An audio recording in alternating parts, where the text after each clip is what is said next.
Hello and welcome to the How to Adult podcast. I am Sam, your host, joined by my co-host Tom. How are you, mate? Hey, I'm all right now. And of course we're Huh? I said I'm all right now. We've got this going. Don't break the fourth wall, for Christ's sake. And our semi-regular co-host Jack. How are you, mate? G'day. I'm all right. You? Again, we're staying with Tom. Moment. Now we've got to find it working. It's going good. Going good. Yeah, for the moment. Now, gents, I have an interesting fact for you. Did you know that Disney is launching 41 exclusive shows and films on Disney Plus in 2021? I genuinely didn't. No. This is a prearranged topic, and he definitely did not know that. No, I genuinely didn't. I have no idea they were adding that many, but I suppose it makes sense because of good old COVID and everything. I mean, what were the stats again? That's 41 over the whole year. Yeah, 41 new Disney Plus shows over 2021. They range from the likes of a Untitled Mickey Mouse documentary to obviously the Falcon and Winter Soldier show. Mm-hmm. You've got Loki. You've got Star Wars Bad Batch. They're launching much stuff. Bad Batch. The Bad Batch series is supposed to be really good. Oh, I'm waiting for that. That's what I'm waiting for because you've seen Clone Wars. Yeah, it's the Bad Batch in the same style as the Clone Wars and stuff, but it's coming out. It's supposed to be after season 7 of Clone Wars, and how the Bad Batch adjusted to being part of the Empire, and then not. That is cool. So that could be really interesting. Yeah, because I've always wondered with those Bad Batch guys, because obviously they are what was it they were called? The beneficial defects, I think it was. Something like that. Do they have the chips? Oh, good question. It is broadly known. I say broadly known. It's broadly speculated. Speculated. Yeah, that one. That they don't because they had them removed, or that they didn't have them to begin with because of their mutations. But it's neither side's been said they do or don't. Yeah. So. Okay. Then also, spoiler alert for end of season 7, but it's been out for a while now. Does that mean Echo would? Because, good old Echo, he gets captured and reintroduced in season 7 after being used as like that spy thing for the Separatists.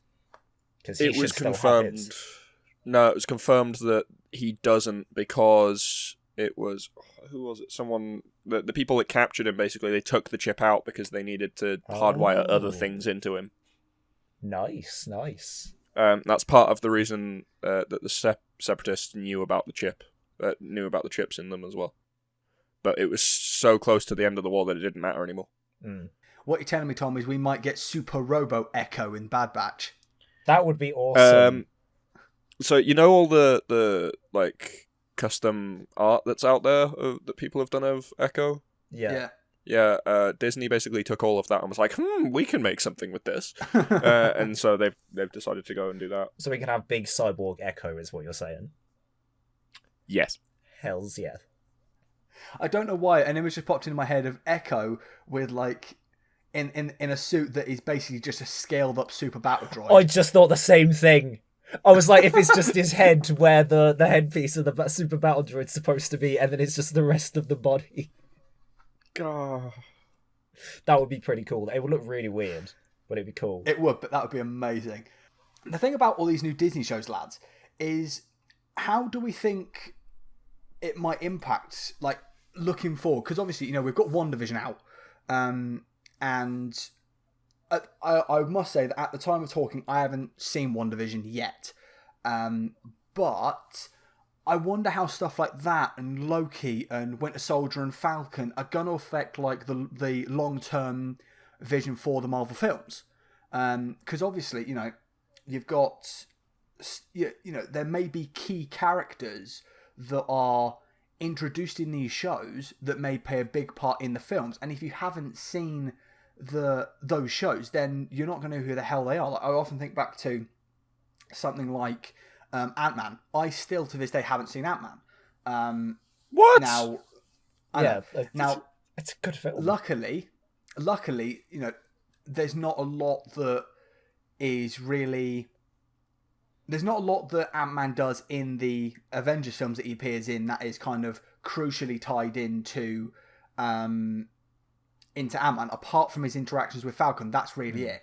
But say, for example, if they introduced say they did a Fantastic Four show, and they had, Galactus, and it was setting up, this is going to be the big villain for the MCU going forward. And then he turns up in Avengers. A lot of movie audiences might be like, "Who's that bloke?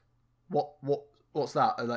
And if they're told, "Oh, you've got to go and watch this thing on Disney Plus," that's like God knows how many episodes and how many series, that's going to potentially impact how someone enjoys the Marvel films. I don't know. See, You I go, don't Tom. know. Disney are pretty good at sort of making things that you can go to and be like, "Oh, well, I haven't seen the rest of them, but I understand what's going on here. I may not know the backstory of this character, but right now I know their worth to this current storyline." Yeah. Like they're very good at doing They that, are and very, very I good at think I think it, regardless of whether you've seen any of the stuff that the characters have previously been in on Disney Plus, you'll know what the character is useful for in that specific instance. It for me, it's like comparing making a movie from a series of books, like what is it, Mortal Engines. The the movie came out, but that's just based on the first book. Like there's other bits of the story that weren't used in the film, but you still understand from the context of seeing the characters and the bits they did use why they're there and what the like idea is and stuff. So I think with Disney doing Disney things, I think they're quite good at being able to cover certain story elements, and so I'm not too worried about the whole like missing out on character stuff. Yeah, I've got to agree with that because Disney are very, very clever with it. Because up until I saw part 1 and part 2 of Infinity War, I hadn't seen quite a few of the Marvel films, and I kind of went back and rewatched them all before I watched Endgame. But like, even though I had no idea who Ant-Man was at the time, and I think I hadn't seen any of the Guardians of the Galaxy films pre Infinity War. To be fair, they only pop in with the Avengers during that. But like, even though Ant-Man popped up in Civil War, it still didn't matter that I hadn't seen it. I still enjoyed the film. And I think they're quite easy to enjoy on their own, the films, even if you don't know the context. Like, I watched, what's it called? I'm blanking on the names now. The, Winter Soldier, that's it. Watched Winter Soldier. The only film I'd seen before that was the first Thor film and the first Avengers film. Had no idea of any of the context, and it was still an enjoyable film to watch, and I still understood it. So, like, I don't think it's going to impact too much, weirdly enough. Well, the reason I mention that is because, if we look at the opposite side of the infamous comics war thing, you look at what has happened with the CW and all of their DC shows. So, stuff like... I'll pick two off the top of my head. Black Lightning and Batwoman. They had episodes right in the middle of series that were pivotal to this whole Crisis on Infinite Earth storyline they were trying to tell. Now, when I was going through those, because maybe this is, a fault of more the planning stage of when they're putting those episodes together, the fact that they've thought, let's chuck these episodes smack bang in the middle of a series, there is the kind of the thought process sitting back and going, right, I haven't got a clue what's going on here. I haven't got the slightest idea of who a decent amount of these people are. That, and I'll be honest, that did for maybe 2 episodes, I think, did slightly hinder my personal enjoyment of those 2 shows because they kept on referencing stuff that I had no idea. And because, if we look at... So, for example, Black Lightning is on Netflix, and that's where it always premiered, or at least on UK Netflix. Because that was only there and all the others were sprinkled around every other different streaming service or channel, then it's a case of hang on, so I've got to watch, let's say, 5 different TV shows and be subscribed to 4 different streaming services or TV deals, whatever you want to call them, to watch, to be kept up to date with this storyline. Yeah, I feel like DC, I haven't seen many of the DC things since Suicide Squad came out, so that's going on a while now. But they have a massive problem where it feels like they don't really know what's going on. I've got to be honest, from what I've heard, I haven't seen many of them, so I can't actually say from personal experience, but from just reviews popping up and what a lot of people who I know who've talked about the shows and all of the films and stuff, it's very inconsistent and also not the greatest with storytelling. And it's a place where Marvel actually has an advantage being tied in with Disney, that all the Marvel stuff is going to be in one place. Bar Spider-Man with the whole little Sony mix-up, but that's fair enough. But yeah, DC not having that and just kind of shoving their shows out on whatever platform they can, and then making it so pivotal to have watched all of them rather than having it be like an Easter egg, I suppose, is really them just shooting themselves in the foot. And I feel like it's why a lot of people aren't enjoying the DC content as much, just because inconsistent story and so many pivotal parts just scattered everywhere. It's not all accessible. Because to me, there's another kind of big, almost example, which is the Defenders. You know, Luke Cage, Jessica Jones, Daredevil, and Iron Fist. When that Netflix series was going on, I'm not entirely with that. You know, I tried to watch. You know, it's widely understood that probably Jessica Jones is probably the best out of those 4 shows.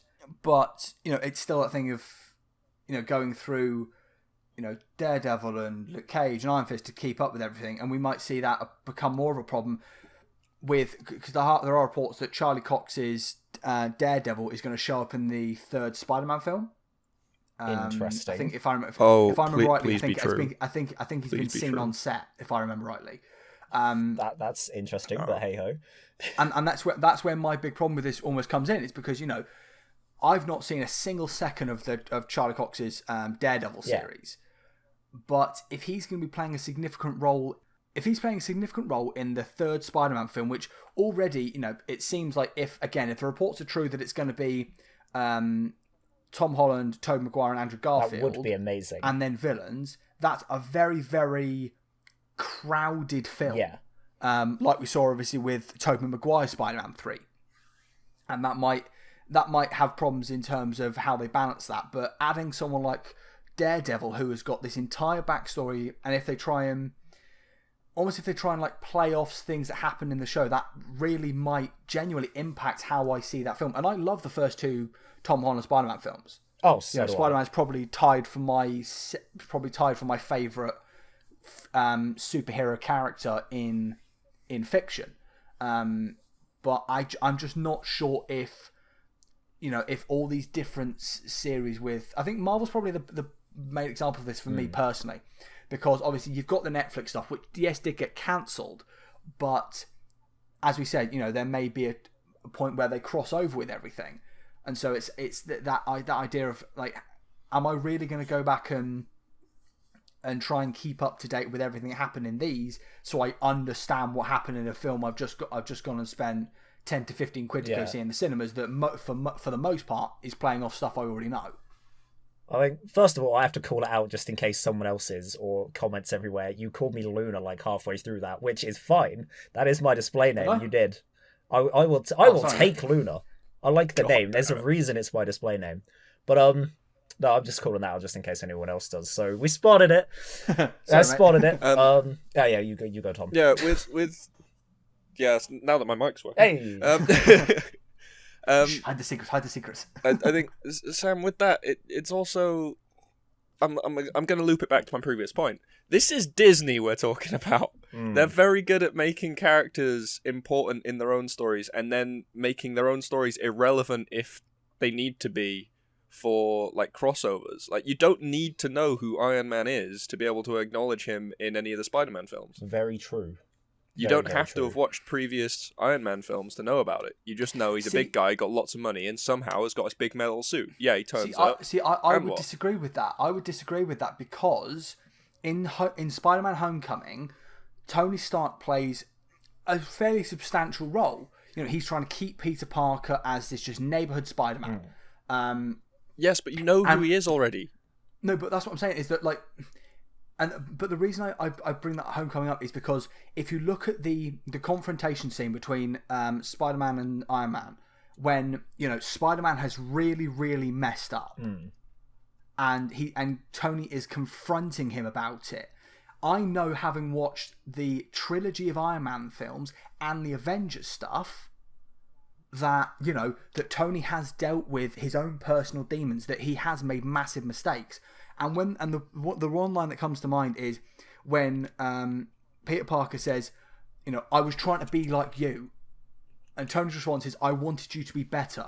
The reason that plays so well in the minds of those that have watched the Iron Man films is because we know that Tony has made massive mistakes in the past. We know this is a character that has grown, that has learned to be better. And that, you know, he's seeing this young kid that has all the potential in the world to be better, but, you know, he sees it as a proper learning opportunity for him, like he did. If you hadn't watched the Spider-Man films, that wouldn't have had the same impact. I mean, you still see Tony Stark as being a deeply flawed character, though. I do agree with Tom as well, because I hadn't seen any of the Iron Man films by the time I watched Homecoming. I'd only seen Iron Man in the Avengers films, and I do like a little bit of the Iron Man films from hearsay, and yet I still understood how important Tony Stark being there was.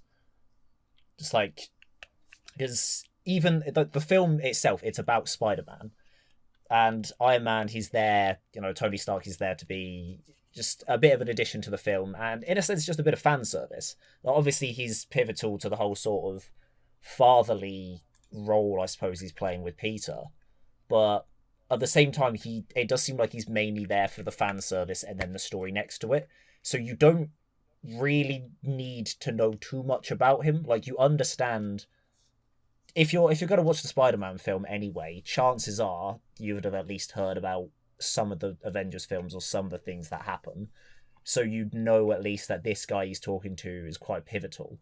And you kind of learn it in the films anyway, just because of how almost fatherly Tony is being towards Peter, and how, like, Peter's being almost like a son, like the little hug scene where Tony, like, leans over and then he's like, no, that's not a hug. Like, even though you can just tell from how it's being played that they've got some sort of weird, or not weird, quite nice actually, sort of father-son thing going on, even though, you know, they're not related. So you can tell he's a very important character in there, even though he's only been in it a little bit. Even though he's only in the film for a little while. You don't really need to know the rest of the other stuff. Knowing the other stuff helps, and it does improve make it more enjoyable, but you don't necessarily need to know it, I don't think. And, I mean, with the Daredevil stuff anyway, like, they've already played this angle with Punisher. So they brought Punisher in as a character in, I think it was Deadpool, in Daredevil season 3, I think. I think it is. End of season 2. Yeah, he has been in there. And he was actually quite a prominent character, like, built up in Daredevil before he even got his own first series. And he was in Daredevil a lot for quite a long time before he got his own series. And now he's on, I think they're currently working on season 3 of Punisher, which is a great show, and I'm glad they're working on it. But, like, they're now, like, working on season 3 of Punisher, but watching Punisher, you don't have to look back at the Daredevil stuff to be able to know that, like, Punisher having his own backstory and having, because you've got characters from Daredevil that have just turned up in the Punisher series that he talks to as if he's known for ages. Because obviously he has, but you don't need to have watched Daredevil to know that. Yeah. So, like I said, because it's Disney, and I think just because it's Disney, the worry of not being able, like, the impact of not being able to figure out where characters fit in and things, I think they've got it covered, and the writers do such a good job of sort of bending those bits that I'm not too worried that they're going to mess that up. I think we're pretty safe on that bet. Okay. Just during that conversation, obviously we mentioned the fact that, you know, for example, the Defender stuff, all those 4 are on, and the Defender show itself, and Punisher, actually, it's funny you mentioned that, are all on Netflix. Yes. Whereas, you know, all of Disney's other stuff is on Disney Plus. Yes. You've got, you know, some stuff on, you know, recently, X-Men Apocalypse joined Days of Future Past and Dark Phoenix on Disney Plus, but First Class is elsewhere. You know, how do we feel generally, lads, about having all these different streaming services that have basically piecemealed the content we've enjoyed? I mean, you go. It feels like it's just them trying to make deals and make money with certain streaming services. I'm not too bothered because I'm signed up to quite a few anyway. So, like, I have Disney Plus, I have Netflix, I have Amazon Prime. But I understand how for some people who only maybe want 1 or 2, or they can't afford, like, multiple of them, that it is a real issue. And obviously that also brings up a bit of a problem of piracy as well. That Disney are quite making themselves very susceptible to, depending how much they spread it out. I feel like with the Punisher and the Daredevil and the other Netflix series, it was just that's a deal thing, and if a deal ends, they'll probably move the shows over to Disney Plus, because it does seem like they're trying to keep it very condensed, which is nice.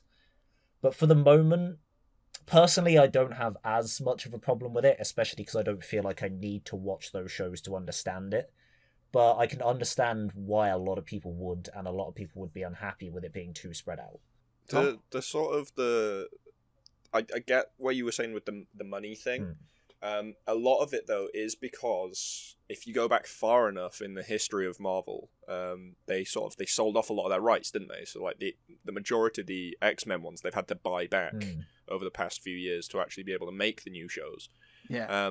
That make the new movies. Yeah. Sorry, not shows. Spider-Man, one of the very known ones. I was just going to touch on that. Spider-Man's the one that's kind of like Spider-Man, the big money maker. That's the big problem for one. But obviously, you know, still going X-Men on. Failure and Fantastic Four's one. Yeah, they were all like dropped horribly, and then Marvel/Disney were like, right, we'll pick these up for pennies compared to what they were sold for. The Spider-Man one is what I was going to touch on. It's currently still an issue to the point where you can't watch either of the Spider-Man films on Disney Plus. Yeah. They've got every single other MCU movie on Except Disney Plus, but not the Spider-Man films. However, they do have the Spider-Man cartoons, which leads me to think... classic. Yeah, which leads me to think that actually this is still an issue for Disney. I don't think it's necessarily their fault that they're spread out this far. I think because obviously the Daredevil, Jessica Jones, and all the other ones that are on Netflix, they were all out long before Disney Plus was even thought about. Yeah. Very true. So I think they started off thinking, oh, we'll go on Netflix, and then probably somewhere down the line, an executive or someone had a disagreement with someone at Netflix, and they decided, you know what, screw this, I'm gonna make my own, and then they went and they made Disney Plus. But now that they're still tied in on this Netflix deal, and I feel like that's what this is about, and so it's less of a like money grab and more of a someone's had a disagreement somewhere. Yeah. Because I mean, we've all read the news and we all know just how petty people at Disney can be when it comes down to not getting what they want. So I think it's less of a... I mean, yes, it is a money grab, but I think it's less of a money grab and more of people just got upset. Quite the issue. I mean, there was stories, I think last year that...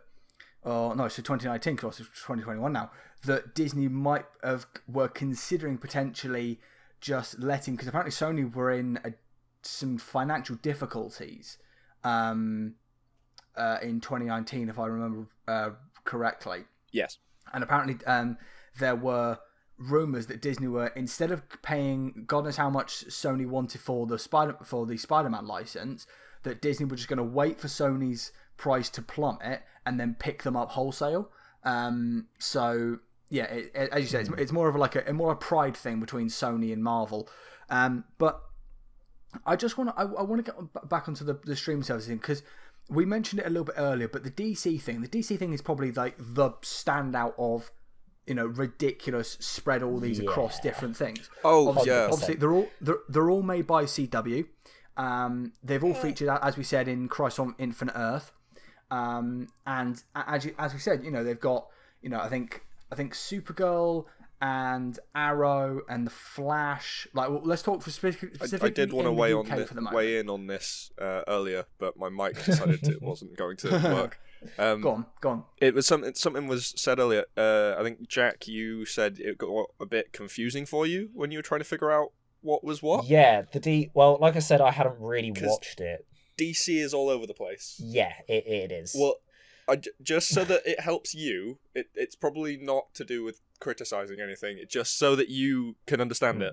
There are two different sets of DC out there at the moment in the media. So you've got the DC EU, which was going to be a thing and then isn't.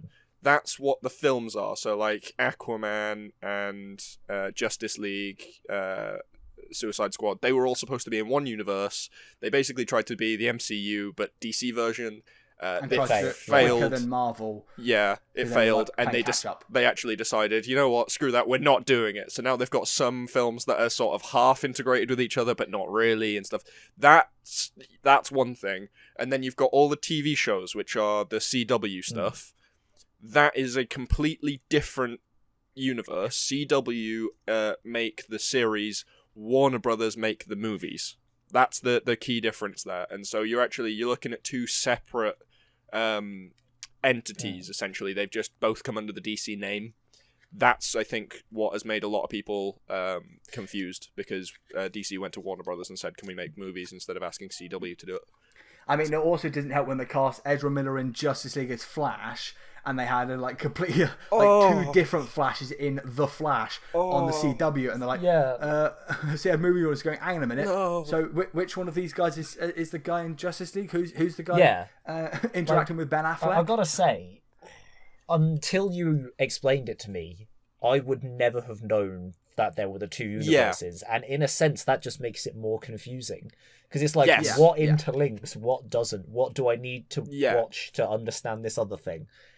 Essentially, it's just if you watch the opening credits, one will say CW and the other one won't. That is the only way you can tell the difference, unless you know the shows that you're watching. But I fully agree with what you just said, Sam. I think Grant Gustin would have made an amazing Flash to work alongside Batman and Aquaman in the Justice League. I don't want to hit at Ezra Miller's performance. I think he was very good, but I still think Grant Gustin would have made a better one. I mean, I will say this, right? We know that Justice League was an utter mess. A lot of that was not any fault of the cast. And I mean, for Christ's sake, Zack Snyder has literally redone the entire film. Yes. So it's not your cut of the film, Zack Snyder. You've re-recorded the entire bloody film, you utter charlatan. It's not the Snyder cut. It's just the Snyder film. Exactly. That's pretty much. He's just redone it. I think he spent as much, if not more, money on this Snyder cut. I added the quotations than DC did, or Warner Bros. Did, on the actual one that came out in theaters.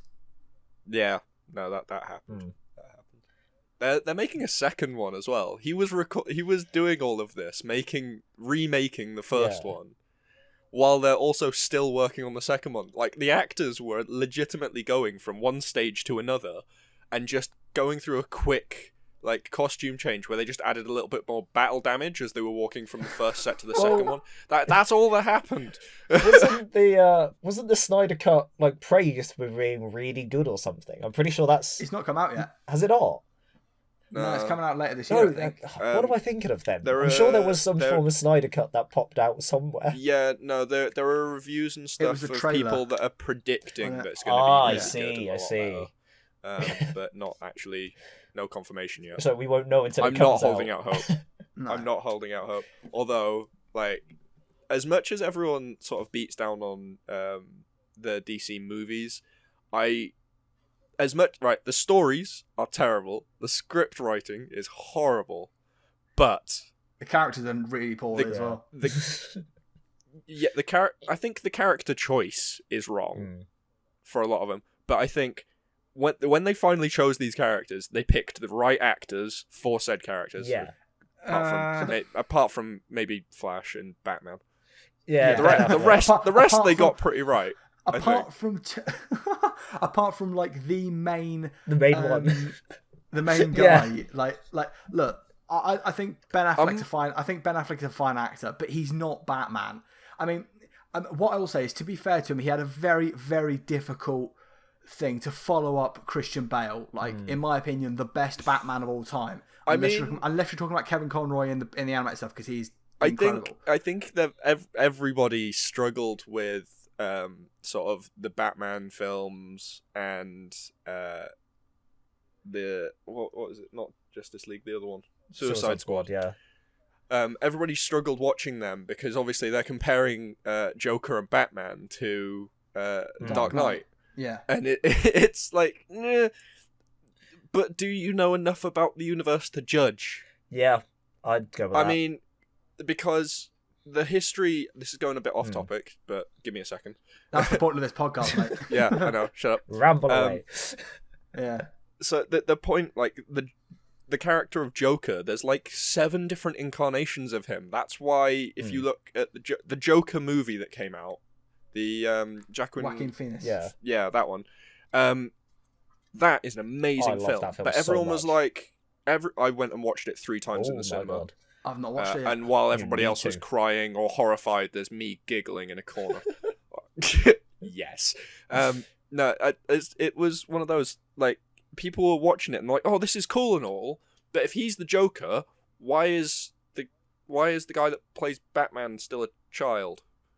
It's like, because there's more than one. They So just like, make it there are confusing actually again to certain people who don't know the audience, don't know the universe.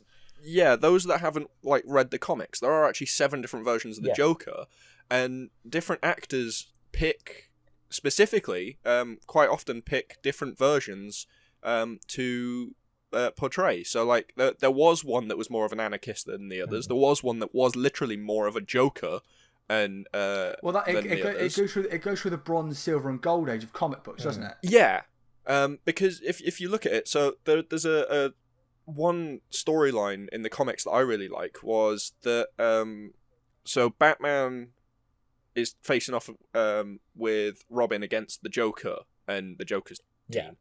And then at the end of the story arc, Robin's been captured by the Joker and is eventually twisted and caught up into helping the Joker instead of, like, defeat Batman instead of going against him, to the point that when Batman finally gets round to killing Joker, and he does murder Joker, alright? There is no justice here. He literally just kills him, yes. The guy that was playing Robin then becomes the next Joker. Oh. And this doesn't happen once, but twice in this universe. That's pretty cool. I do like that. Robin becomes Joker. I think it goes, Robin becomes Joker, and then the next Robin becomes the next Batman. And then Robin after that then becomes the next Joker. And it keeps going on like that. It's so weird. But like, there's also like, there's 2 female Jokers, which nobody ever talks about as well. And isn't like one of them his daughter? And it's like, one of them's like weird. The Joker's daughter, and then the Joker dies, and then because the Joker never gets justice, he always just gets murdered. But can I say just quickly? Like, go. I think like because it's all well and good. Like you mentioned, you know, there are 7 different Jokers in the comic books, but I think for me personally, okay, when the first trailer for Suicide Squad came out, and we saw Jared Leto's Joker, I think, as you say, you know, there is a fair bit of like leeway that should be given to him because he was following Heath Ledger. Heath Ledger, who is not just considered the best Joker of all time, but potentially the best comic book villain of all time, like in a movie. That is. Oh, sorry. I think I either didn't make my point or you missed it entirely. My point was there are 7 different Jokers, and the new guy Jared Leto just didn't hit any of them. I don't know. I've weirdly controversial, but I quite like Jared Leto. I don't like him. You said there's 7 versions of the Joker, and they're making a film version, like 8th version. You know, they clearly don't care about keeping one version of the Joker. They're like making a bunch of others. Well, no, that's fine, but he does things that are just stupid, that make no sense whatsoever. Like, everybody turns up in costumes with machine guns, and then everybody takes off the costumes in front of CCTV cameras to show you exactly who it is anyway, so there was no point in wearing the really cumbersome, irritating to wear costumes and stuff like that. Like, what he does, it doesn't fit any sort of anarchy basis, it doesn't forward any of his own personal goals. And I mean, at the end of the storyline, him and Harley Quinn break up anyway, and he goes and commits suicide. I don't see the point. I mean, have you guys watched Birds of Prey? I have Birds not, of Prey. no. yes, I loved it. I thought it was fantastic. It was so good, and it just proves that Harley Quinn can do so much when she's not being led around by an idiot that doesn't actually know what he's doing. And it also shows what happens when you get a good bunch of actors, a good director, and a competent script writing team. Yes. Because Suicide Squad is nonsensical. To me, there are 2 good scenes in that entire film. Is one of those the helicopter scene? Please tell me. No. The film itself is kind of got subpar anyway. But yeah, I see what you mean. Yeah, it's a bad film, but there are only 2 good scenes in my personal opinion. The one is the Deadshot firing range scene. Yes. I think that's a really, really well done scene. Though it is kind of like, I know it's obviously playing a part, and this is going to sound stupid, but it does kind of take you out and going like Will Smith trying to act like this big like evil assassin. Yeah. It's like, dude, you're just Will Smith. You're a likable dude. Yeah, like it's really difficult for me to separate the likability of Will Smith from this character of quite a lot. Floyd Lawton Deadshot. Yep. So I just looked at him as him like permanently pissed off. Like, if you look at it from that perspective, him looking angry and like looking like he's gonna kill someone makes sense. So if you ever watch it back, just watch that scene that he's just permanently pissed off with the like, because I think that's what they were going for as well. Because obviously Floyd Lawton, he's just had his daughter taken away from him, and been put into jail, and he like one of his conditions is he wants to see his daughter, and they say no, and it's like they say no, like the permanently pissed off face. And I'm actually going to shoot this guy. Why have you guys actually like? And the relief and the like when he fires the gun and suddenly realizes, oh, they've given me a live round. Yeah. He sniffs the gunpowder. Like, you lot are crazy. Yeah. Like everyone that's there, and it's not the guy that's incarcerated that's crazy. It's everybody else. Yeah. Yeah. Like, I mean, I think also it might be like. The pissed off nature in Will Smith's face might be the fact that he just spent God knows how long dealing with a very, very bizarre Jared Leto, sending him all kinds of just bizarre shit on set. I did hear about that, like Jared Leto being really weird on the set. I think I heard one of the things, didn't he? He sent a live rat to Margot Robbie, as you do. He sent like, if I remember right, there were stories like he sent porn to his fellow actors, as you do. The director was apparently really into him being method actor on set, because every actor goes, oh, this character is meant to be a crazy, let's have a psychopath clown. method actor. Let's have a method act. Like, yeah, it's I don't know if it was a meme or a joke or someone made up, but I remember, because this was the same time Overwatch and Battleborn were released, and it was either a meme or a joke or some rumor. I don't know if it actually happened, but like, instead of buying everyone Overwatch, he bought everyone Battleborn.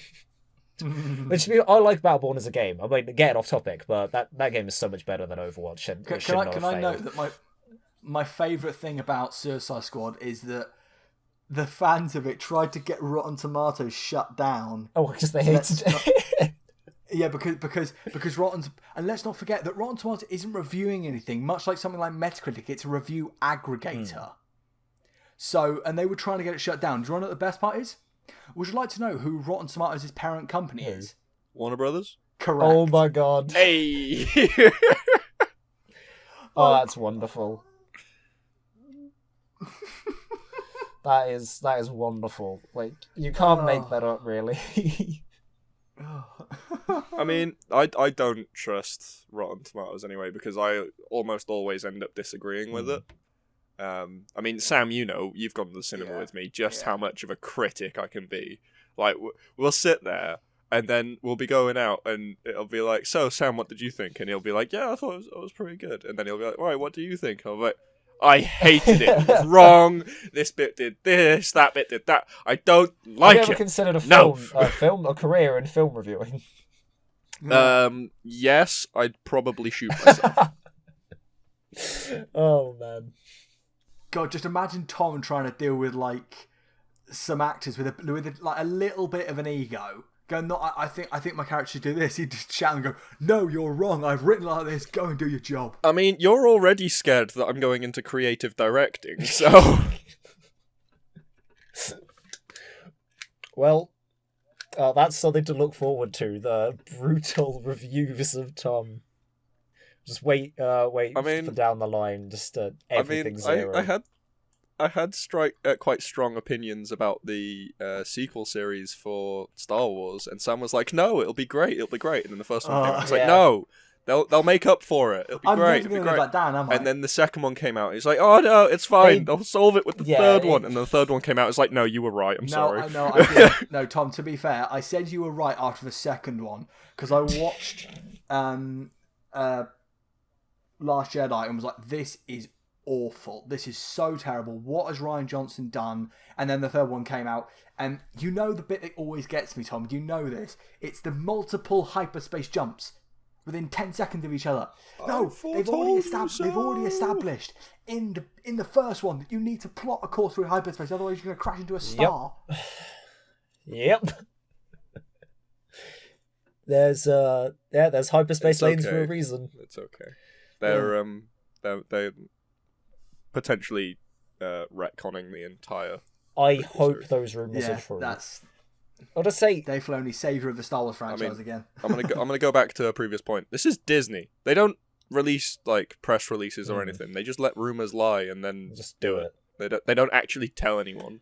I've been trying to explain this to other people that have been arguing with me about it. It's like, no, they're not gonna do that. They'd never do that. And I'm like, yeah, they would, and they are. You've just got to look at the utter buggery that was the rumours surrounding Ahsoka turning up in The Mandalorian. And then, oh, look, there's Rosario Dawson. There's Ahsoka. Dave Filoni, you ingenious. I know everyone was just just going on about her Leku. And they didn't care about the performance or the show or anything. And they let Blue Jeans guy slide, but because the Leku was slightly crinkly, everyone was having a meltdown. Like, what? Oh no, it wasn't just that either. It was slightly crinkly, and it was shorter than it is in the cartoon. The shorter I get though, because that's just a practicality thing. Well, no, it's actually all explained through lore. Oh, I can't remember how. I think it's something to do with what is it? You know how like people when they get like depressed or something, they either do one of two things: they eat a lot and get bigger, or they don't eat at all and they get smaller. yes. I think it was something to do with the fact that she just lost her master. The whole Empire thing happened. She was having a low time. All of her friends in the rebellion had died, and so she was a bit depressed. Yeah. And I think that's where they said it was going. I'm probably wrong about that, and I'm probably going to get it in the neck from quite a lot of people for saying that. But Tom, what about the end of Rebels when her... they are long. We just called them... They are super really, long. really long in Rebels. I don't know. And that's meant to be earlier than in The Mandalorian. It is, yes. This is correct. They do get shorter. There is a real lore reason for this. I just don't know what it is, because my specialty is the Clone Wars and not the Rebellion. Okay? Anything inside the Clone Wars I can tell you. If it's the Rebellion, I haven't got a clue. I thought it was like a race thing for the Togruta. I may have butchered that. And the Twi'leks, that their Leku just keep growing. I think it was more the Togruta, because like Shakti, her Leku were really, really long. Yeah, but even in the deleted scene that you can find on YouTube where you watch her get murdered, she is still like the calmest person in the room. True. Like R2-D2's there, and you can tell he's more stressed than she is. Like, she sat there like, yes, I accept my demise, and then gets stabbed in the back. She's canonically died 3 times, though, I think. Twice. Because of the deleted scene, because they removed it, it's not technically canon. Oh, fair enough. Because it's the one on the dreadnought that Grievous kills her. Because she supposedly was protecting the Chancellor when they captured the Chancellor. I think they since moved her death to she actually died when they captured the Chancellor or something. I can't remember. But yeah, no. Just for like what was going to be potentially canon and the way the character was reacting and stuff. She was just unbelievably calm. Jedi thing though, to be fair, a lot of them were like Obi-Wan. Like the amount of shit that guy has gone through, and he's still like the aging thing. That's how they explained the mass rapid aging, just from like stress and everything. But he always acts so calm if you don't include the really like the best part of Revenge of the Sith, the duel at the end. Right, a lot of it he's very calm, and throughout the Clone Wars he's very sarcastic and witty. I mean, even in that last fight scene, he's pretty calm for what he should be. Yeah. I think if I was in that situation, I'd be going mental. Like, even like every time they step away from each other. Yeah, but every time they step away from each other, it's right, now stop attacking me. And then he comes back for another attack, and so he starts fighting again. Like, it's all defensive. But no, Obi-Wan, and again, a lot of the Jedi are all very calm, especially because, unlike Anakin, who was brought into the Order when he was a lot older, they're all, taught to learn to like let go of their emotions and the peace, tranquility, all that kind of thing. So they're all very mellow with death anyway. So going up to a situation where she was probably going to die, she's like, yeah, cool, I'm prepared for this. I'm going to die, I'll become part of the Force, so what? It makes sense, but then Ahsoka left the Order early, and she kind of made her own path, and Anakin had his own path as well. He wasn't exactly a traditional Jedi, so... That path was just through the Jedi Temple, which also happened to be through a lot of younglings, and then through a mass stage of depression after that. Like, the entire thing of Vader, it's so sad, where he starts off just incredibly depressed with everything he's done, and regretting his decisions, till hits the point in Rebels where he's dueling Ahsoka, and he's hit that point of, I don't care anymore. This is me, this is my life. Until Luke comes along. And then he is eventually redeemed, but... yeah, Vader's just incredibly depressed and regretting everything. This is real sad. Changing the subject ever so slightly. One of the series that's coming out in 2021. Yes. For Disney Plus. Obi-Wan? No. No. Star Wars Forces of Destiny shorts. They're doing more of that, are they? What was the Force? It sounds very familiar, but I feel like I haven't watched it. It's like Force of Destiny is like the Resistance super kiddie. spin-off. It's a super kiddie show that I think like it stars like Rey and BB-8. I think.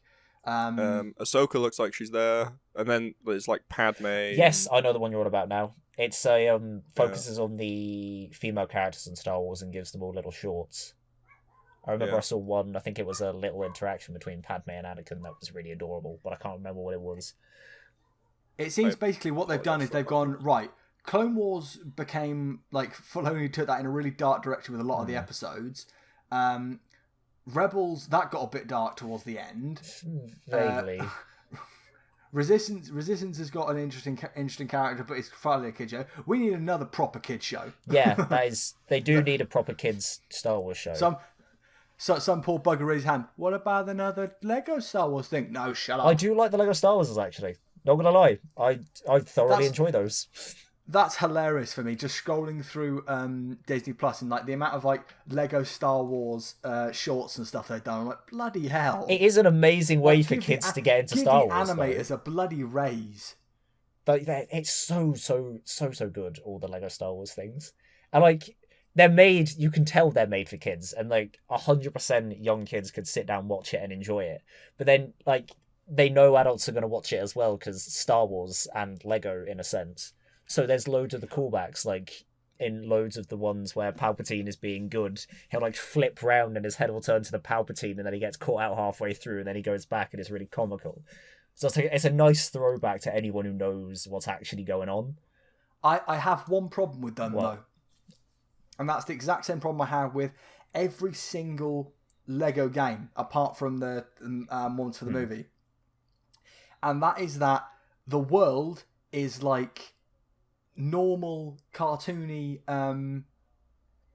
environments with like, oh no, we've got a building over there, let's make that's like that have like the odd Lego texture, or like the inside of a ship, for example. They won't have studs on the ground, they'll just have a plain bit of plating, and it's like, no, if you're gonna do it, just go all out. Like, weirdly, I like it though. Lego games, I like the mix between the Lego related to Lego animation in any way for years has always been that style. It's not until somebody took it upon themselves to actually go, actually, let's make something that's almost like it's a stop motion animation. And that's where the Lego movie came out. And now suddenly everything's being put up to that standard that most game companies and animation companies that want to do Lego stuff can't keep up. I like them as two different things. Like the Lego movie, with it being the almost stop animation and full on Lego, is nice. But I like the mix between the realism and the Lego part in the games, and like specifically the Star Wars ones, because it feels like it flows very nicely. Like they're in this really realistic building, and the Lego figures moving with like full facial expressions and like their arms bending in ways Lego can't. And it still feels like it fits, and it's still like you still know it's Lego. Yeah. Yeah, no, a strange one. It's something I quite like, just the mix of the styles. Going back to the first Lego game. Yeah. Where it came from. So. It is a bit strange. Like the first one popped out. The first Lego game was Lego Star Wars, the video game, right? Because I remember I adored that game. 2000, I think. Oh, that was so good. I was obsessed with that game, and I've been trying to find a copy because obviously the Star Wars, Lego Star Wars 2, the original trilogy, and the complete saga, and I think actually the Clone Wars are all on Xbox backwards compatibility. What? Then you've got the Force Awakens, and then the Star they're Wars all on saga. PlayStation now as well. Yeah. Okay. Yeah, but I've just been trying to find an Xbox copy of the original Lego Star Wars game because that is just what's funny is comparing that one to the complete saga, like the way they do episode 3. I haven't fully played the complete saga. I've still got my copy on the PS2 of the first two original Star Wars games.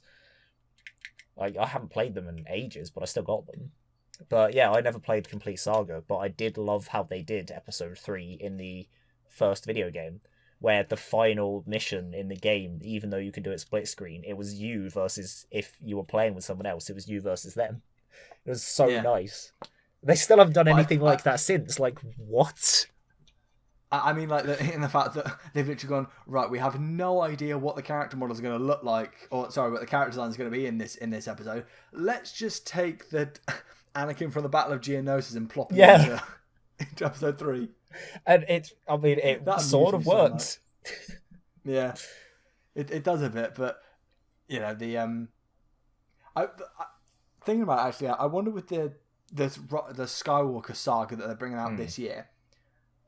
I wonder if they're gonna, because the thing always to me with those first kind of 3, maybe in the first 4 Lego Star Wars games, right, was that they had such an interesting approach to the retelling of the Star Wars story. Because, you know, if you're playing it, the likelihood is you already know what the story of Star Wars is. And they use that kind of silent movie, quite comedic stuff. Like the one that always pops into my head is the battle on, or the duel on Bespin between Darth Vader and Anakin and Luke.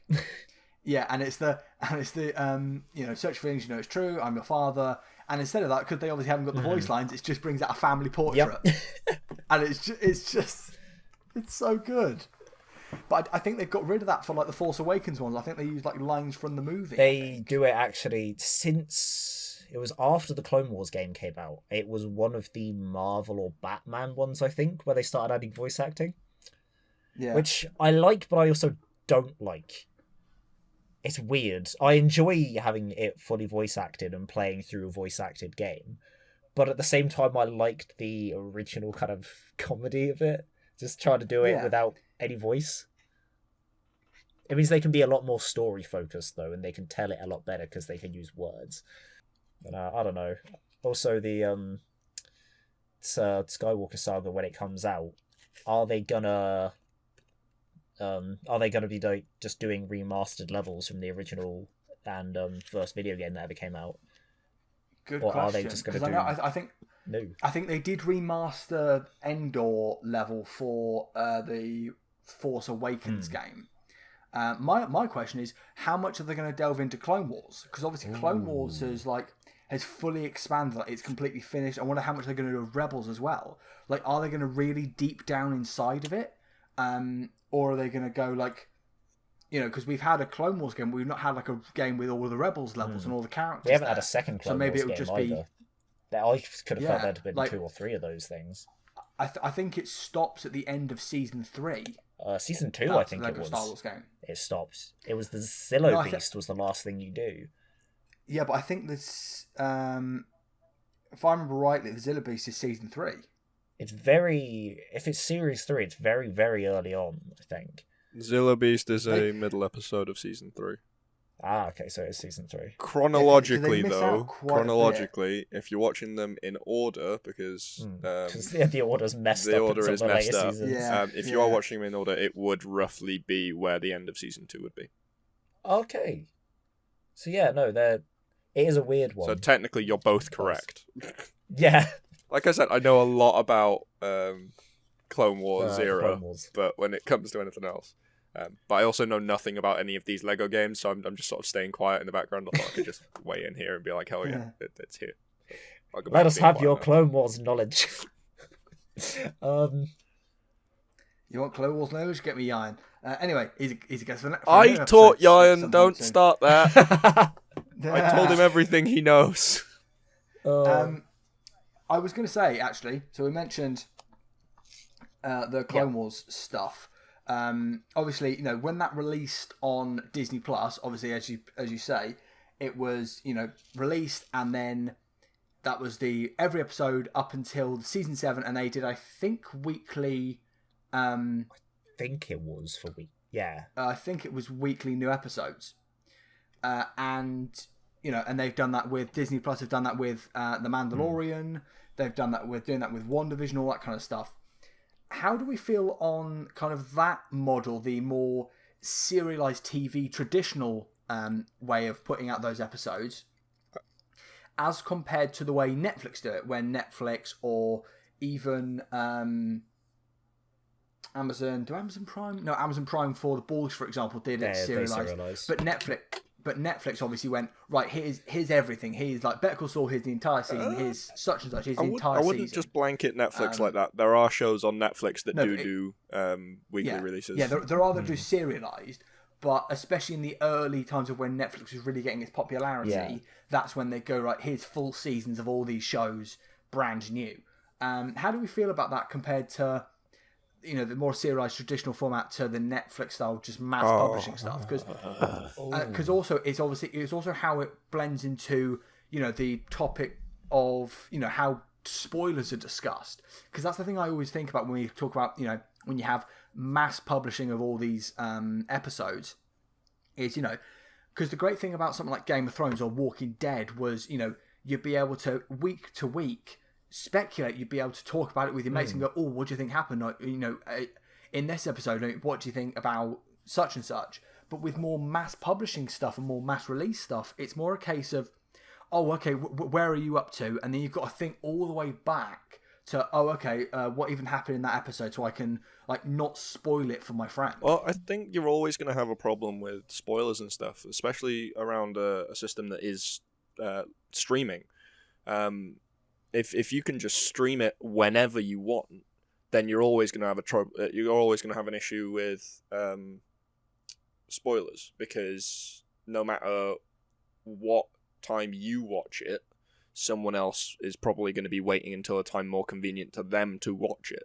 So regardless of whether it's a serial standard or it's just a block release, it's going to have issues with it. Personally, I understand why we're still doing the whole serial thing, but I don't.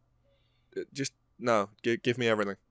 Give me everything. You want it more. I just give me everything. I want to know it now, and then I can judge it straight away. Otherwise, I have to do with what I'm doing with WandaVision. All right.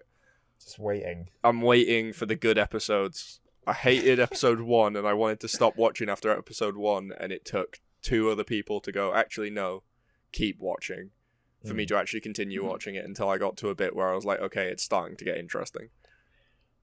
I like the series. Well, I like both. As much as I love a binge, and just having the entire show when it's released and just being able to binge watch as much as I want at a time, or however as little. I also like the serialization, because it gives you something to anticipate. And like you said, it gives you something to talk about. It's, you get to speculate on what could happen, what's going to happen this week, what's going to happen next week, all that kind of thing. The only downside is I feel like with serialization, it's usually a lot of spoilers, but that kind of comes down to a more social thing. So, if a lot of people, if they're part of, I don't know, Instagram or Facebook groups of like different fandoms or groups anywhere else, spoiler bans are quite popular, and it usually happens with films and series. And if a film is chunked out like the entire thing, they usually have a spoiler ban of like a couple of weeks maybe. But I've noticed with a lot of them for the serialization, they have a spoiler ban of like 24 hours. Yeah. So in a way, you're more likely to get spoilers from something when it's serial if you're also engaging actively in these sorts of groups. Just because as a social kind of thing, we're like, oh yeah, no, everyone can just watch this immediately when it comes out every week. Yeah.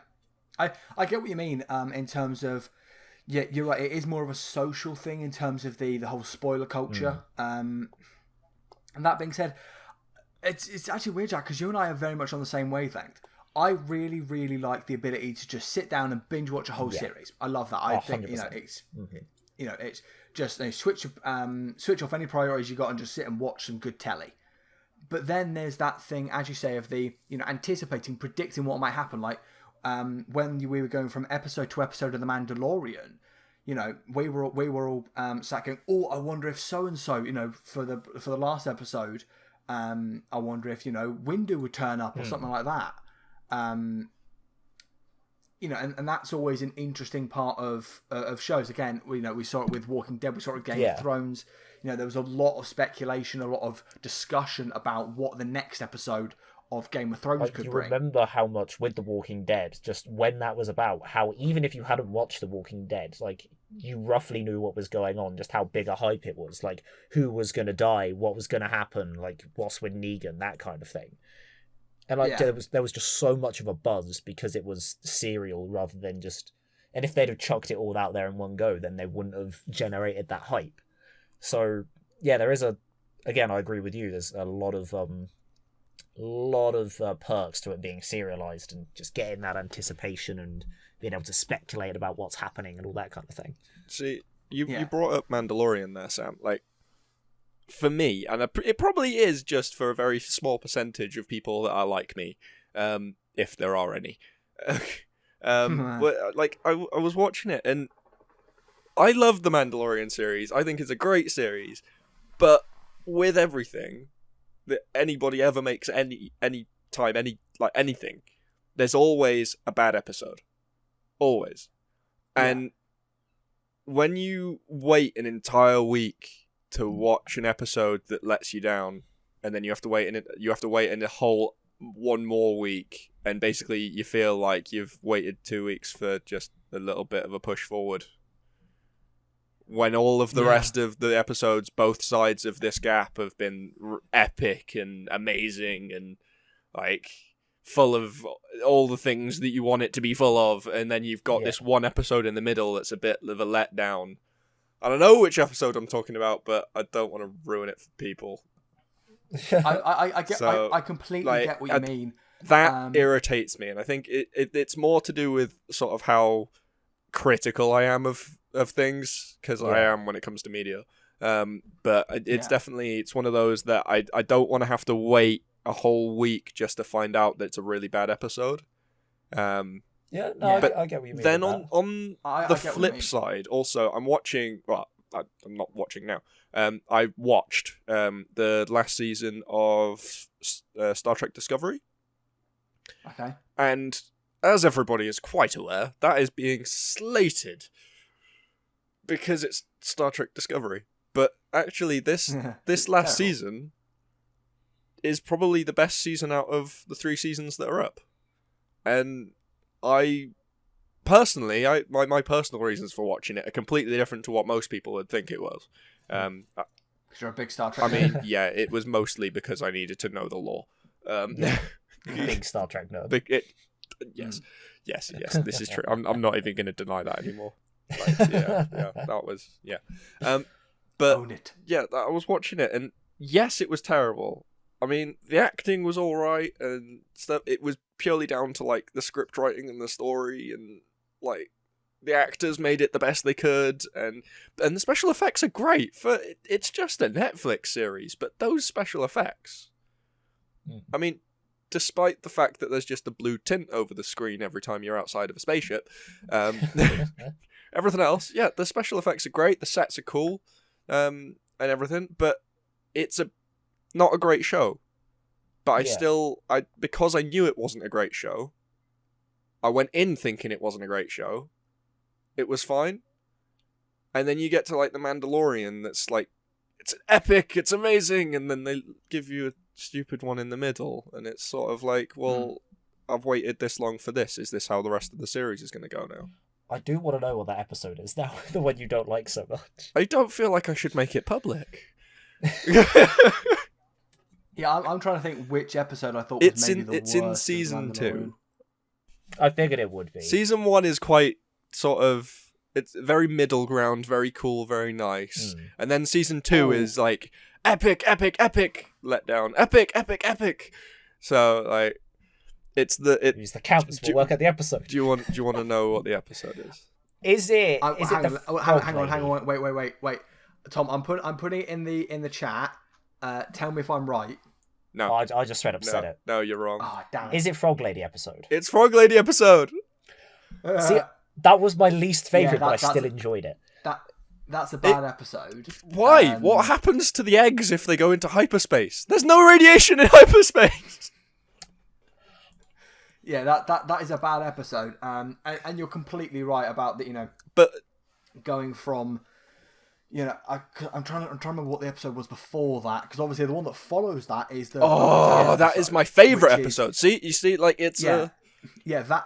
That and you and I have had the discussion that the Bo-Katan episode and the Ahsoka episode are probably the best of that of the show. Ooh, I don't know. I like the Boba Fett ones. But I'd have a sweet spot for Boba Fett. I mean, the Boba Fett ones are fantastic. The one before that was the gunfight of the Sand Dragon with the guy that had Boba's armor. Oh yeah, and the Tusken Raiders. Like the amazing episode that was. Yes, that was. And that was episode massive, 1. I didn't like that episode epic at all. battle. Man versus nature.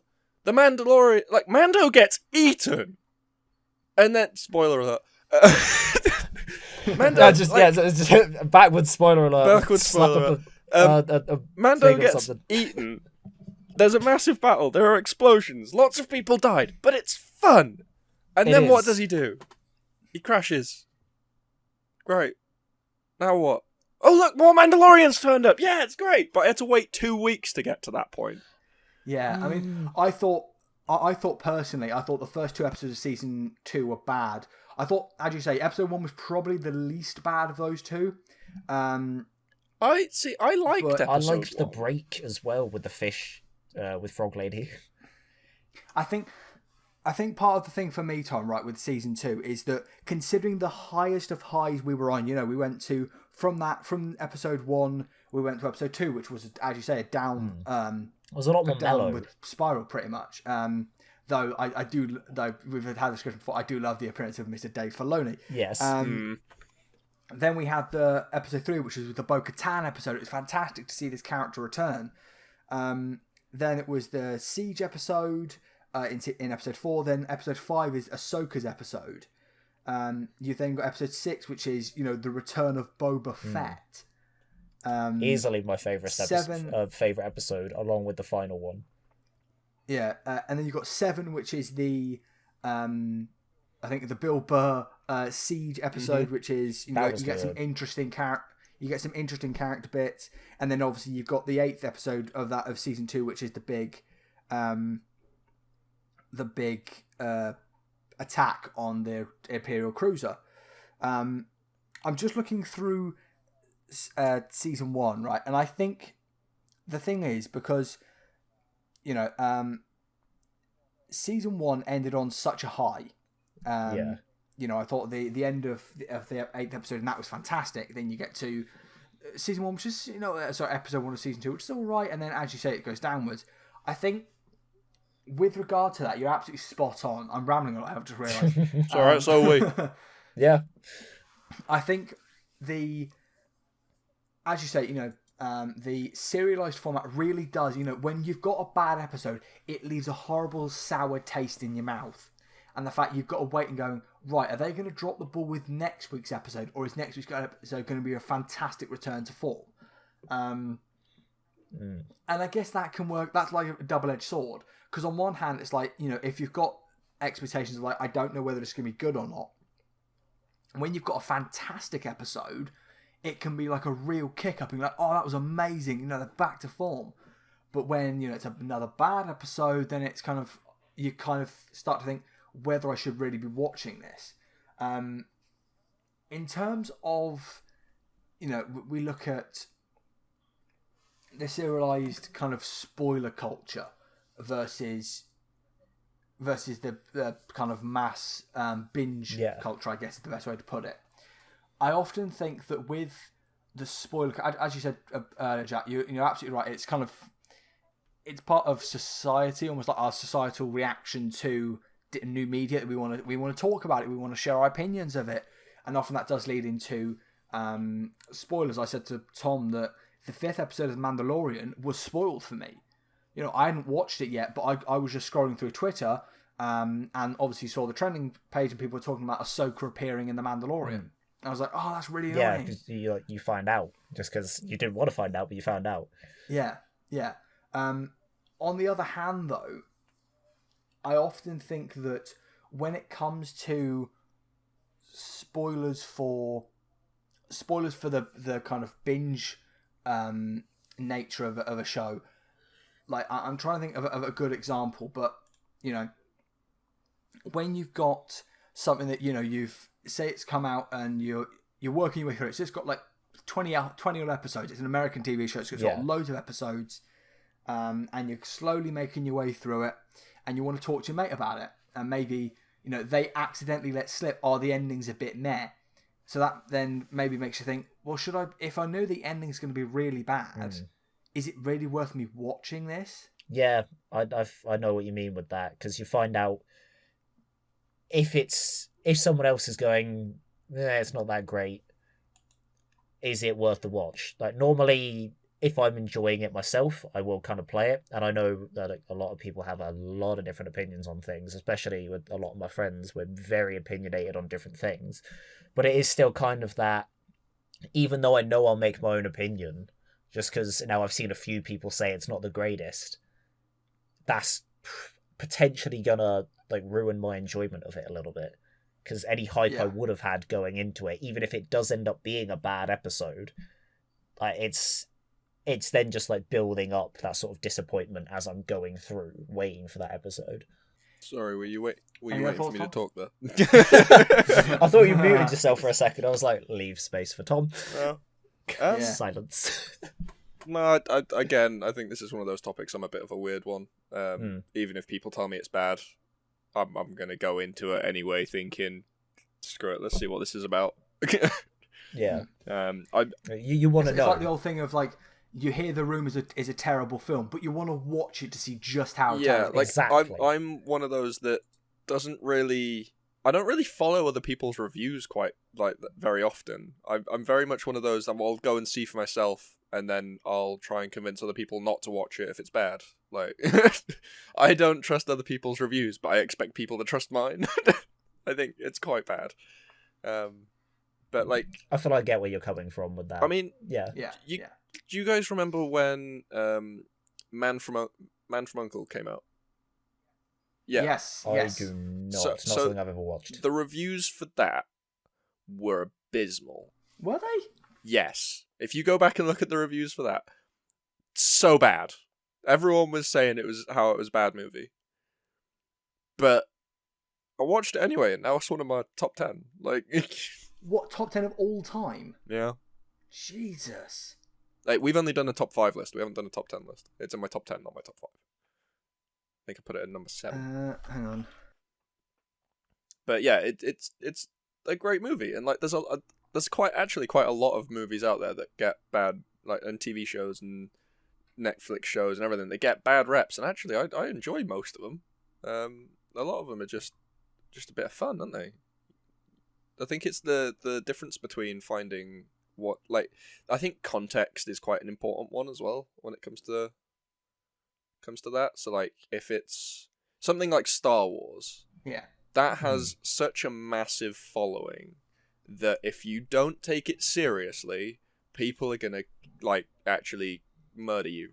There's gonna be outrage if it's not taken seriously. But like stupid stuff, like, I don't know, Mass Effect. It's a game series. I get where you're coming from with that. You do a little bit of messing around on there, and because of the style of the community and the fans of it, it's fine. You get along great with it. Like, you actually make more friends if you take the mick out the game and just play around and have a bit of fun with it than you do if you take it seriously. So I definitely think the context of what's the thing that you make fun of the most out of Mass Effect? I want to know. Me? I love that franchise.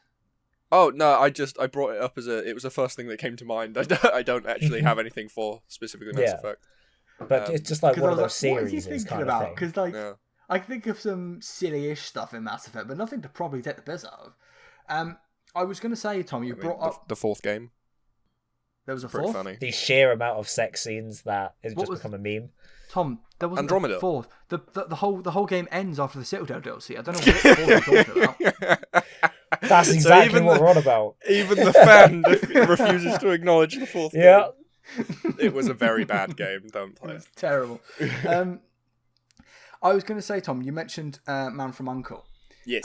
I often think, like, I think more this turns to more discussion about how we approach watching a TV show or a film. Like, for example, Man from U.N.C.L.E. So I went into that screening and I thought, this is an entertaining film. There's some stuff I really don't like about it, like the horrible shaky cam when they're in the chase sequence is horrible. Is that the one near the end where they're going through the trees? Yeah, they're going through the trees and it's like a really horrible shaky cam on Henry Cavill. It's terrible. Well done, gentlemen, but it's the wrong warhead.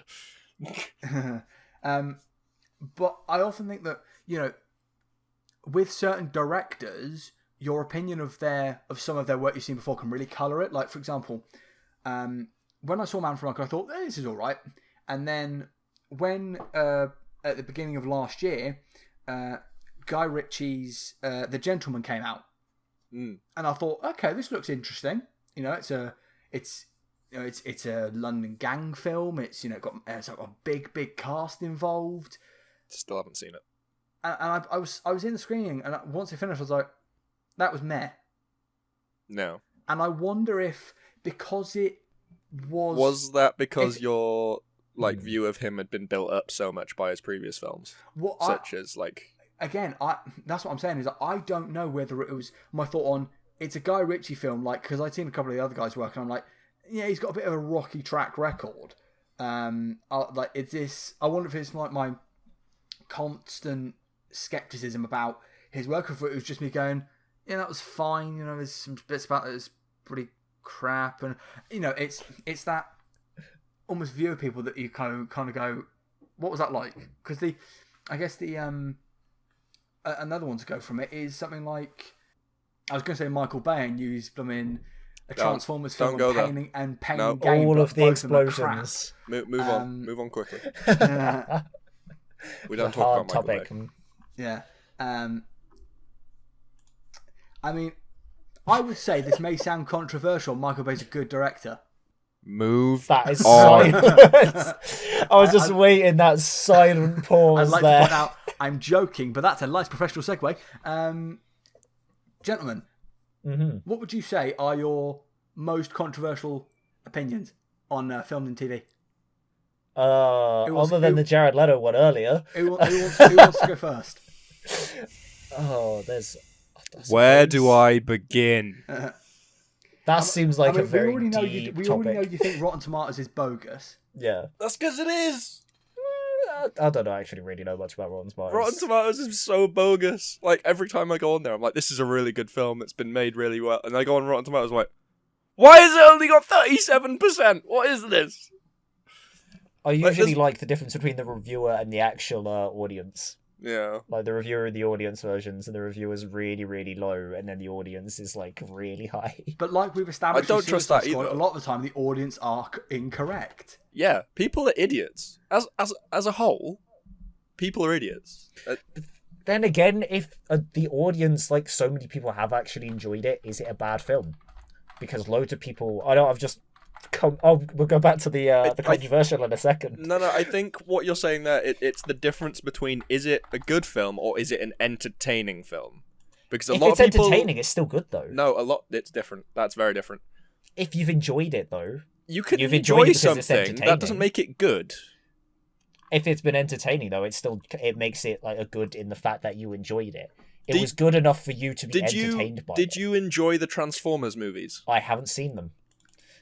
Well, I can tell you right now that I, in fact, did enjoy the majority of the original Transformers movies. Mm-hmm. That does not make them good movies. They are terrible movies. I was just actually... But they're good for you. I was just actually looking, Tom, at the response to those. So you've got the first one came out and got aggregated from reviews from critics, got a 58%. Sorry, that's the original on Rotten Tomatoes, with an audience score of 85%.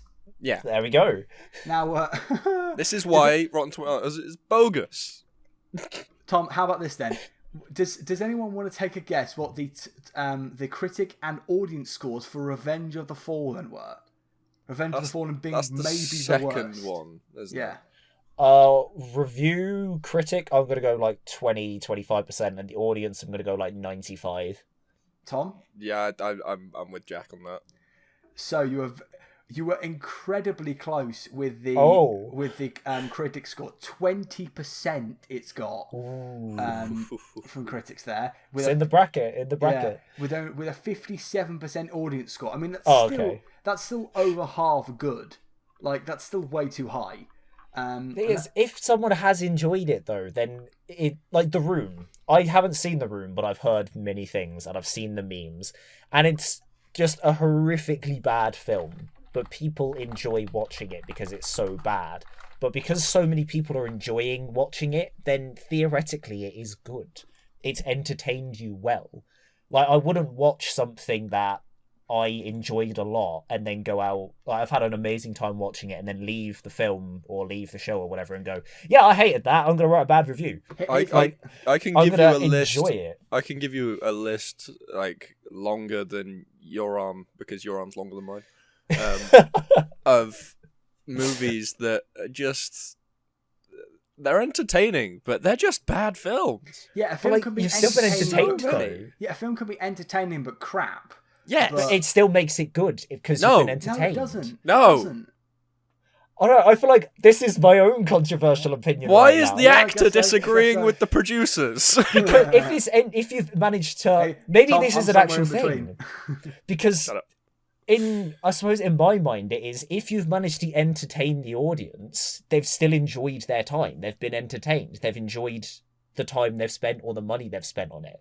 What you could be doing, yes, theoretically could be bad, but the fact that they enjoyed what it was makes it good. I think, Jack, you bring up an interesting point, but I think we need to make a distinction between a film that is like it's got some entertaining elements, and then a film that is technically and creatively inept.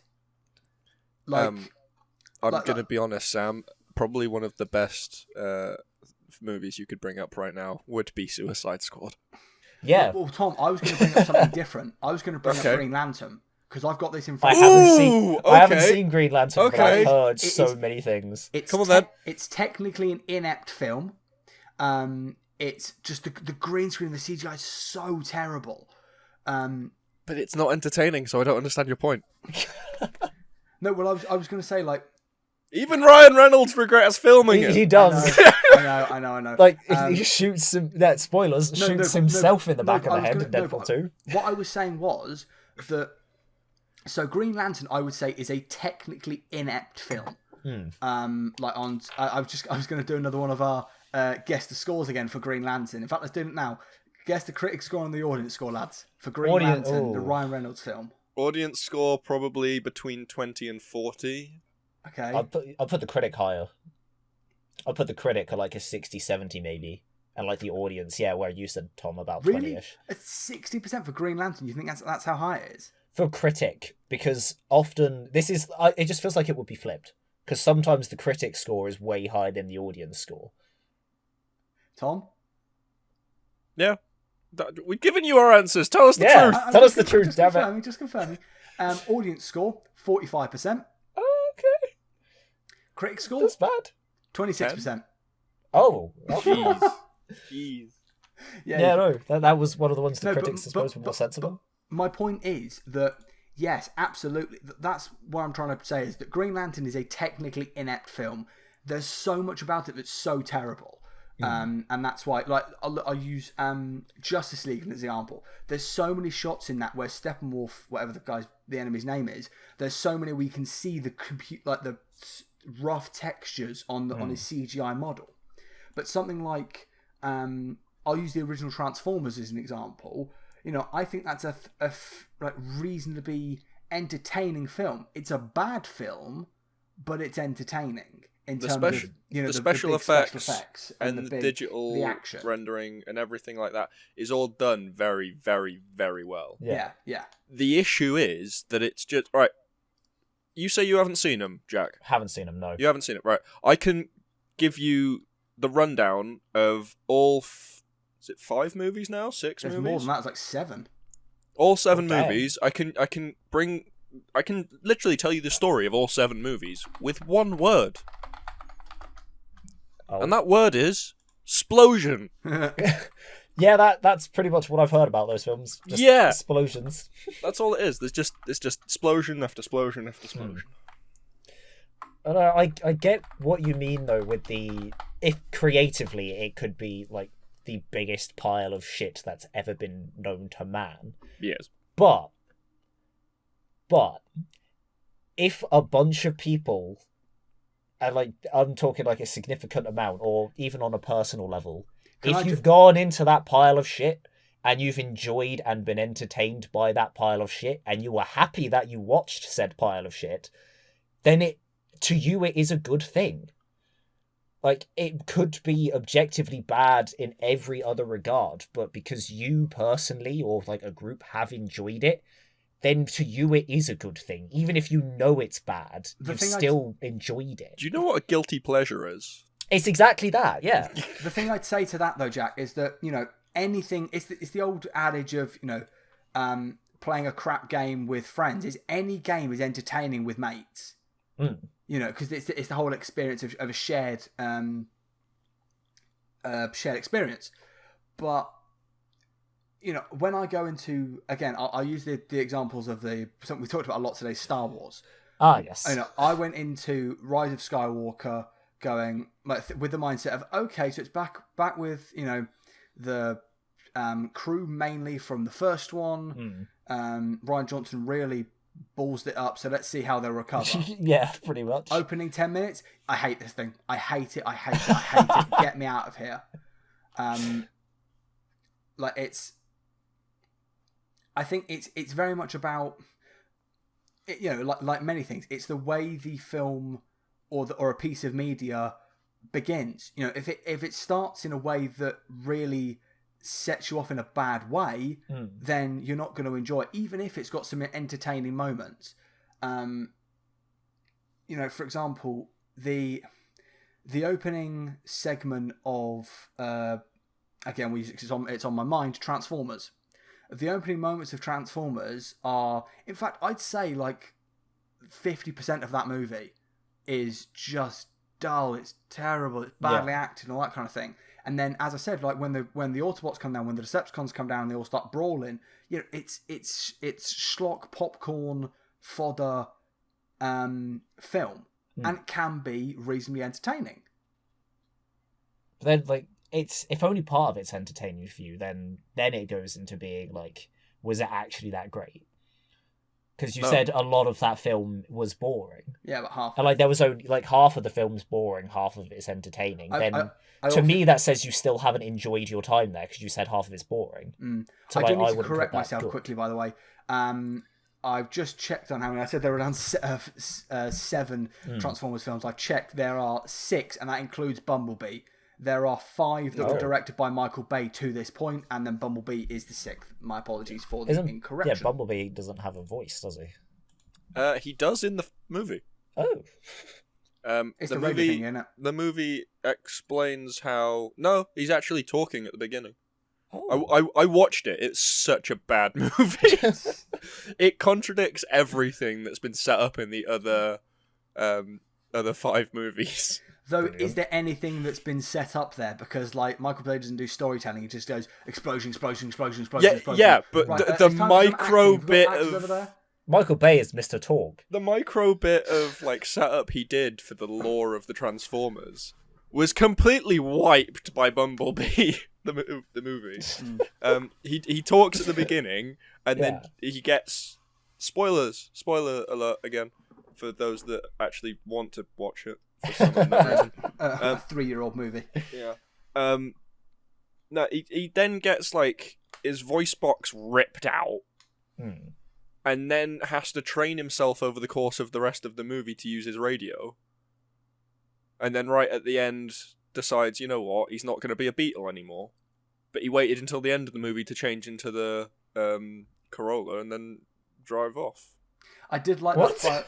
I did like that final shot, because it was as you say, they completely wash away anything that happened in the Michael Bay franchise. Because you see in Optimus driving by is this massive F-off truck, and then you cut to the Michael Bay ones. Oh no, he's come down from space. Yeah, that's what I mean. As you do.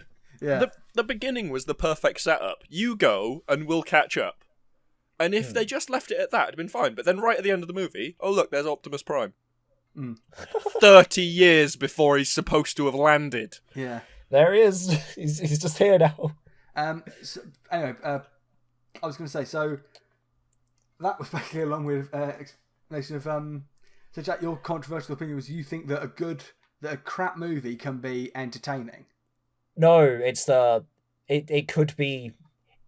If something, even though it's crap, if you've enjoyed it and you're happy with the time you've spent on it, then it is theoretically a good film for you. Yeah, sorry. And my controversial opinion is that Jack is wrong. You said if that's a controversial opinion, that would make mine right? I mean, we can definitely... I don't know. I think, Tom, you and I can agree that's controversial. Yeah. We need comments of this, god damn it. Yeah. Tom, what have you got then? Oh, so many. I don't even know where to start. It's one of those I've got that many opinions on things that it just doesn't line up for me. Shall anymore. I go first, and then you can pick which one you want to go first? What counts as controversial is my question. Yeah. Okay. Something you think a lot of people don't have? Okay, I'll say this then. I guess. Mine is, I've got a couple. So my first one is Quantum of Solace is a fine movie. It's a mess, it's story-wise, but it's fine. It's got some fun action and... So you could Which say one was it's a that bad again? film, but you enjoyed it, which makes it good. Oh, shut up, Jack. Yeah, Jack, that logic would be fine if I could remember which one out of the millions of James Bond movies there are. It was the second Daniel Craig one. I've got sacrilege. I stopped seen any watching of after Daniel Craig turned up. Why? I haven't seen any of the James Bond films either, so I can't really say much on Quantum of Solace. Why? Why did you stop watching after Craig came in? He's the best Bond. He's Is that blonde! And that's a controversial opinion. That's not controversial. Daniel Craig is the best Bond. The Casino Royale is the best Bond film. What? I'm sorry, what? Yeah, it's the best Bond film. Wait, So you've just gone from saying it's a good film to saying it's the best Bond film. No. That's. I'm saying that Quantum of Solace is an okay movie despite it being a mess, but Okay. Casino Royale, the one before it, is the best Bond film. Right. the silence after that, yeah. just the disappointment in your voice. I don't think this is not a good idea to do this podcast. I don't think. Okay. Too much I controversial. need to quit. Everything has been torn apart. Give me a different one. All right. Solo is a decent movie. I agree like with Solo. that. I like Solo. Oh my god. See, I wouldn't call Solo controversial. That opinion. Solo movie was a great movie. The I think reasons- if they'd have done the sequels the same way they did Rogue One and Solo, I reckon they'd have made decent movies. Yeah. This is my theory, right, on Solo. Personally, I feel, of course, it didn't need to happen. We didn't need to have 100%. told to us like babies how Han got the Millennium Falcon. But I think I thought Donald Glover as Lando was superb. I really, really liked him, and I thought as much as he got a lot of stick, Aaron Eckhart, is that his name? I think so, yeah. I thought he did an alright job. Is it Billy D. Williams that did the first? Billy D. Williams is Lando. Yeah. He still plays. I just wanted to make sure. To this day. I just wanted to make sure I got the name right. Yeah. Donald Glover actually went and spent something like 2 weeks with Billy D. Williams at his cabin, and they spent 2 weeks together just training Donald Glover to be Lando. That's to the point smart. where Donald Glover, even now, walking around generally, walks like Lando now and not like himself. He's That's managed to train amazing. himself to not be himself anymore, so he's basically just adopted the persona of Lando. It wasn't a requirement either. The studio didn't tell him to do it. He reached out and did it all by himself and was like, hey, I'm taking over your character. I'm really nervous. Can you help? And Yeah. Billy D. Williams is just like, yeah, come over. Let's have a party. I love It's that. like, yes. I still love how Billy D. Williams still voices Lando to this day. Like in Yes. the Star Wars Battlefront 2, he plays Lando. I don't know if he did in the first one actually, because the Was first Lando in the first? the first remake of the thingy, he was Yeah, added was as a DLC character. Oh, okay. That game was worse than the now Yes. version of Battlefront 2, Yes. which had a horrible release but actually turned out to be a good game. Mhm. No. It's a good game. The issue is with EA's servers. That is where the Yeah. issue lies. No, Tom, the problem's with your internet. Shut up. No, I've never had a server problem. That saying listener it. is It is referring to sort the fact that Tom attempted to stream Battlefront 2 several months ago, and it kept on killing his stream because his internet was so bad. Yeah, Oh, that it would didn't. be an No, internet issue. it didn't just kill my stream. At one point, my internet just turned itself off. So that's So- your internet issue. Yeah, I tried to That's stream your Battlefront internet 2 and dying. it worked. I'm all for blaming EA. You know this, but that's your internet problem, mate. That specific issue, yeah. But Battlefront 2 is a good game. Is the point we're trying to make Yeah. here. It started off real bad with Yeah. the things, and it became good. They should made it a release good more game. expansions for it. Instead. Yeah, annoyingly they had not. They They're just not working dropped on it. anymore. No, there was so much they were going to add as well. They basically just took Starfighter Assault and created a whole new game around that as well. Yep. Yeah. Also, I forgot what we were talking about before we went off topic on Battlefront 2. Controversial topics! That was Tom, it. Have you finally got one? No. Try Oh yeah, it was. You had Solo was a good film, which we all agreed on. Yeah, Jack, have you got one? Another one. Ooh. I am just controversial at this point, so I don't Actually, understand it's not what I'm controversial because I feel like loads of people agree with it, and that's Go on. just yeah. Tom, Which go on. is? This is completely veering off topic, but it's my favourite game to shit on. Borderlands 3, the story is absolute shit. Not played it yet. I've never played it either, so I can't don't. help you. No, okay. It's a game, it's not a controversial topic, this is just me shitting on it now. The Borderlands games, if you know anything about them. Borderlands 2. I loved Borderlands 2, I thought that Yeah. was fantastic. Borderlands 2, amazing. Like, such a beautiful game. Pre-sequel, I enjoyed as well. A lot of people don't. A lot of people do.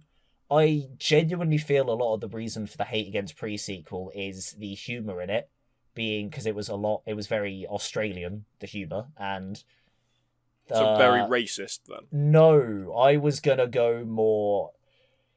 How a lot of the large player bases for a lot of games come from the US, and a lot of humour from outside countries doesn't really filter into the US as much. Yeah. I feel like that's the reason it flopped more, just because there like a lot of the points where it was more, Brits, Canadians, Australians, etc. We all got it. The US not so much, hence why it was disliked. But yeah, Borderlands the US 3. is like 1/3 of any game's Exactly. buy base, Yeah. isn't it? So like base. if that's a big thing, it's gonna flop. But yeah, Borderlands 3, the gameplay is amazing. Like, they upped the gameplay so much, but the story is horrible. Like, I would not say that's a good game because I don't really enjoy it. As much as I love the gameplay, I don't enjoy that game because the story is so bad. It's just, they fell on their face so much with it. So much potential was lost. But that's not really a controversial opinion because I think a lot of people like that. Linked with that.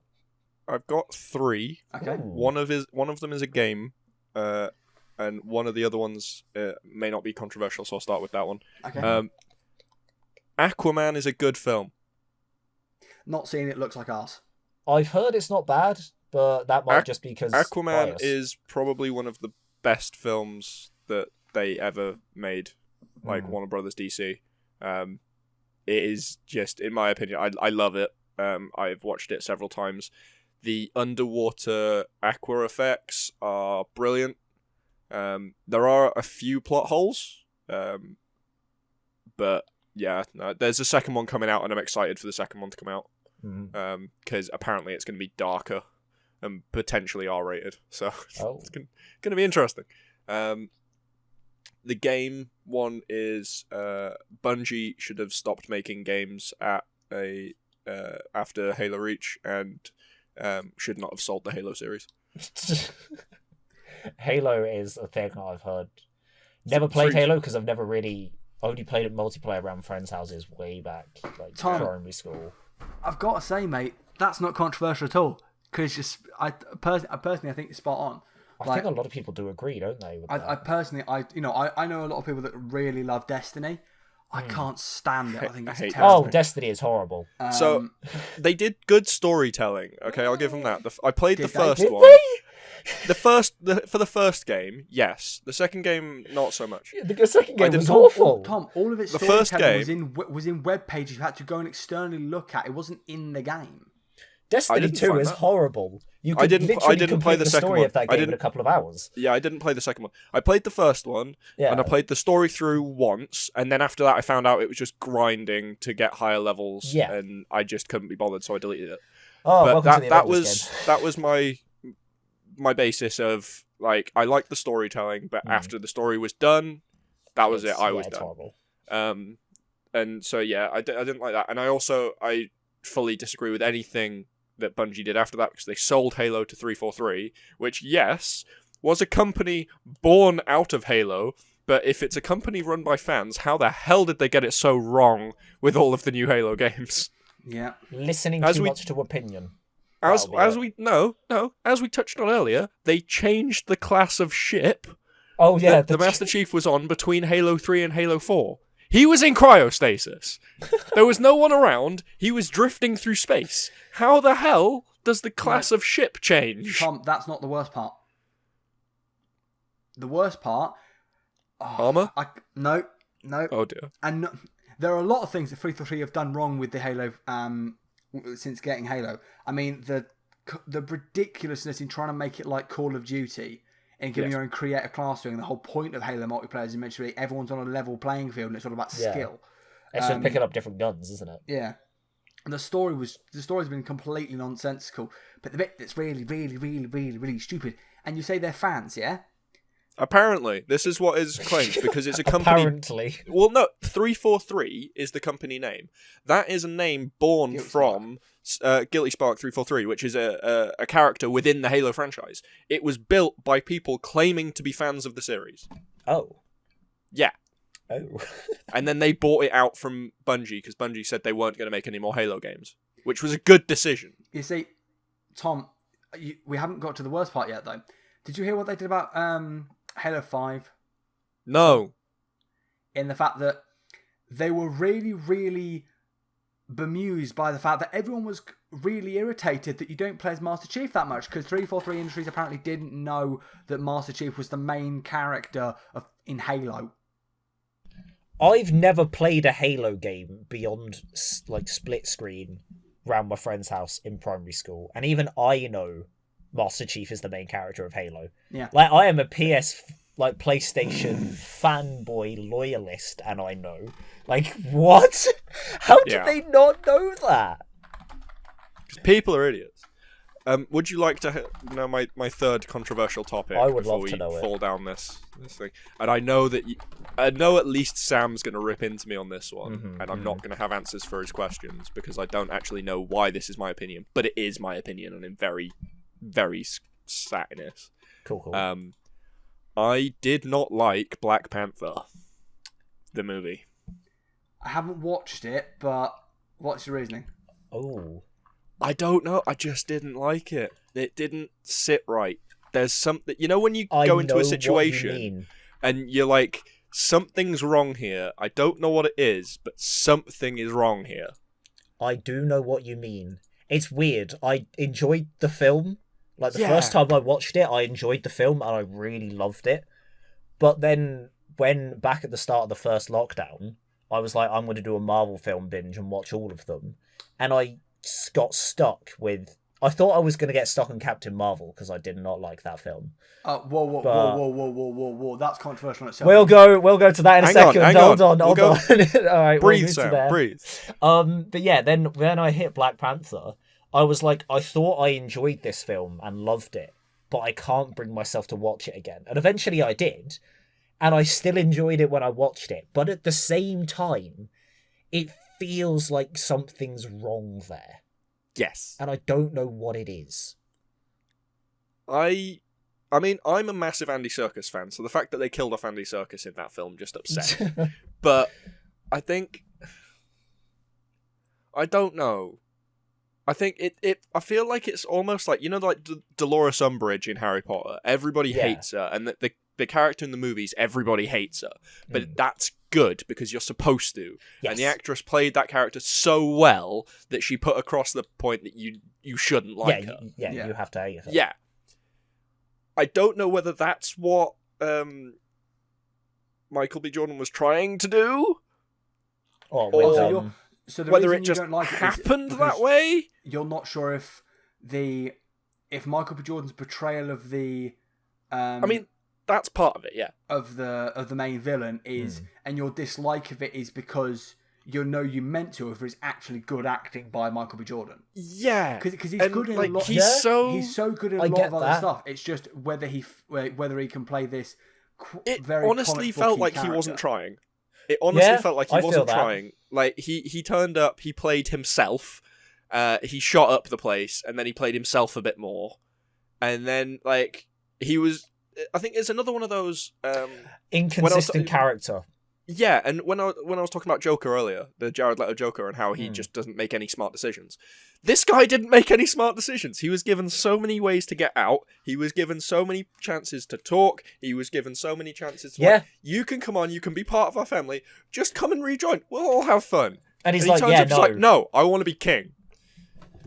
Well, no, like, the reasoning behind it was, what was it? He wanted to be king, and he didn't like how passive Wakanda was throughout, like, history, especially towards, like, you know, the whole British Empire thing and the mass slavery that happened. And he wasn't a fan of how Wakanda, when he found out, was very passive with allowing their people, in a sense, to be taken like that.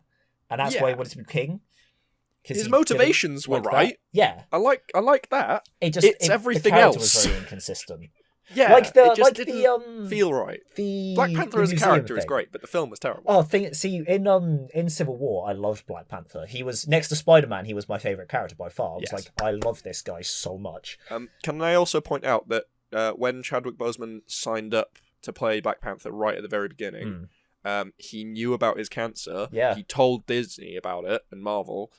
He's actually already, before he passed, he had already filmed his character's death scene and all future appearances in any film that they'd already planned. Oh my god! It's already filmed. It's already filmed and stuff, so that they can just add it in when they get around to doing the those fact films. that he was working so much when he was like suffering with cancer is amazing. Yeah, like I loved him as an actor. It's a shame that he passed. Yeah, died so young.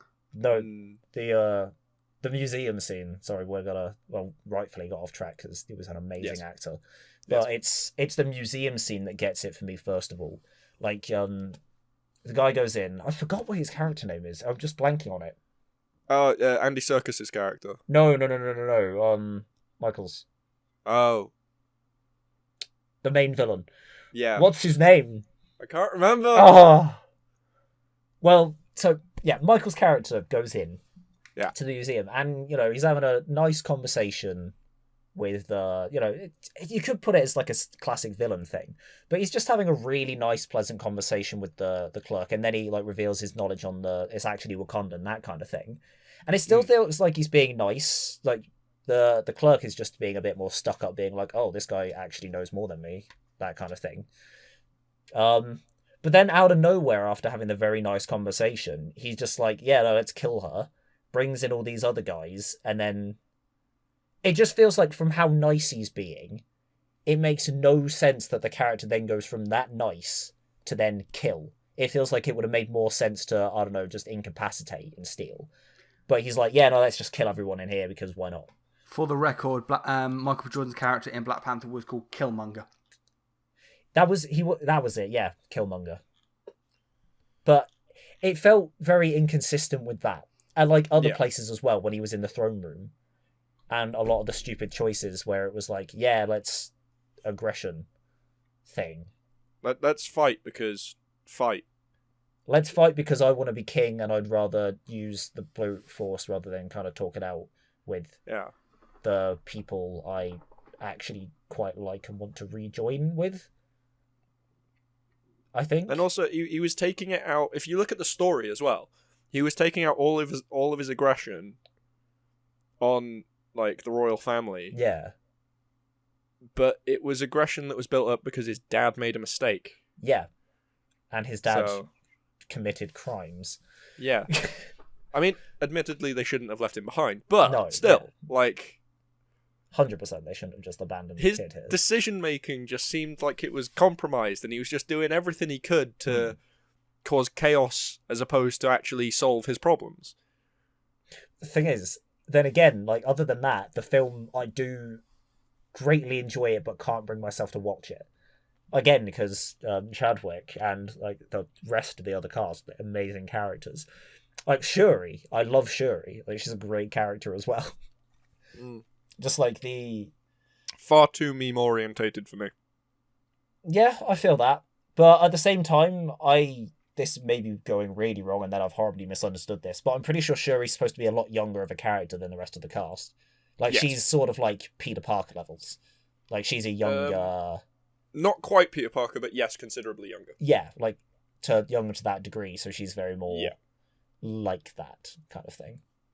So I quite young, like that in about fact, that they're debating whether she's going to be taking over as ruler of Wakanda or not. I feel like I do like the fan decision of having her then become Black Panther. That would be nice. Apparently, or they at still least haven't. Their own character. They still haven't made the decision, apparently, So it is on who really the next hard one what is to going do. to be. Yeah. But yeah, you want to hear about that Captain Marvel one, right? Go on then, bring it on. Okay. So you're probably gonna hate every single word I say of this now. Oh, but just say it. It felt like the character development and everything was just given. That's one of the main things I don't like. I mean, I can compare it to a pretty weird movie that everybody knows. So I'm going to use Thor as an example Okay. to compare this to. Don't. So with Thor, when we're first introduced to him, he does that same thing of like he knows he has his power first of all, so that's a bit different. Yeah. And then it's stripped from him, and then he gets it back, and then he has like this decent level of power where he like defeats that big bad Cyclops thingy, the defender of Asgard. Yeah. And then you see him build up his power slowly through the Avengers because they gave him enough room. Like, we know Thor, or anyone who knows the character Thor from all the comics knows how powerful he is.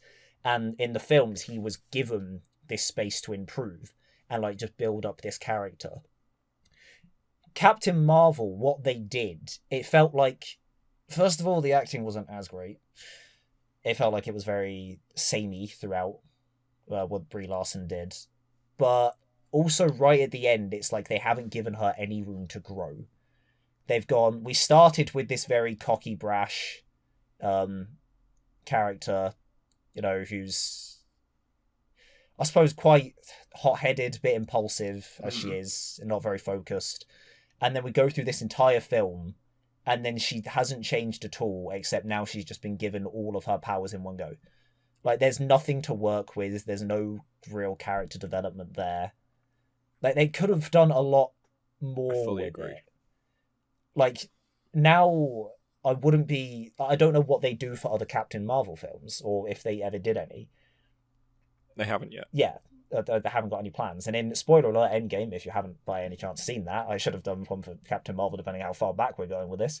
But, like, her entrance in Endgame is amazing.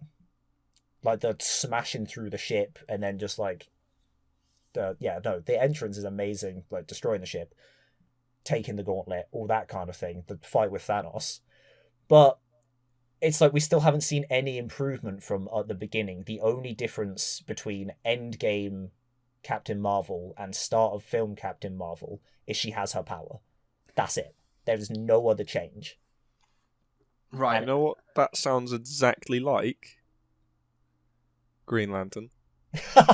Oh my god, shut up. So, right, here's the thing, okay? So Honest, I'll side-by-side start with- comparison. So I'll start with the acting. Like, I thought Brie Larson personally, I thought she and Samuel Jackson put on a phenomenal performance. My one problem with the acting is the same problem I always have. I think Jude Law is an expert at chewing the scenery.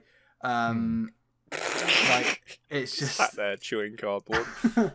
what he does. He's just like, it's like, Jude, you don't need to overact so much. Yeah. Come on I now, think son. he's one of those. He's very specialised in doing sort of old English and like country home style Yeah.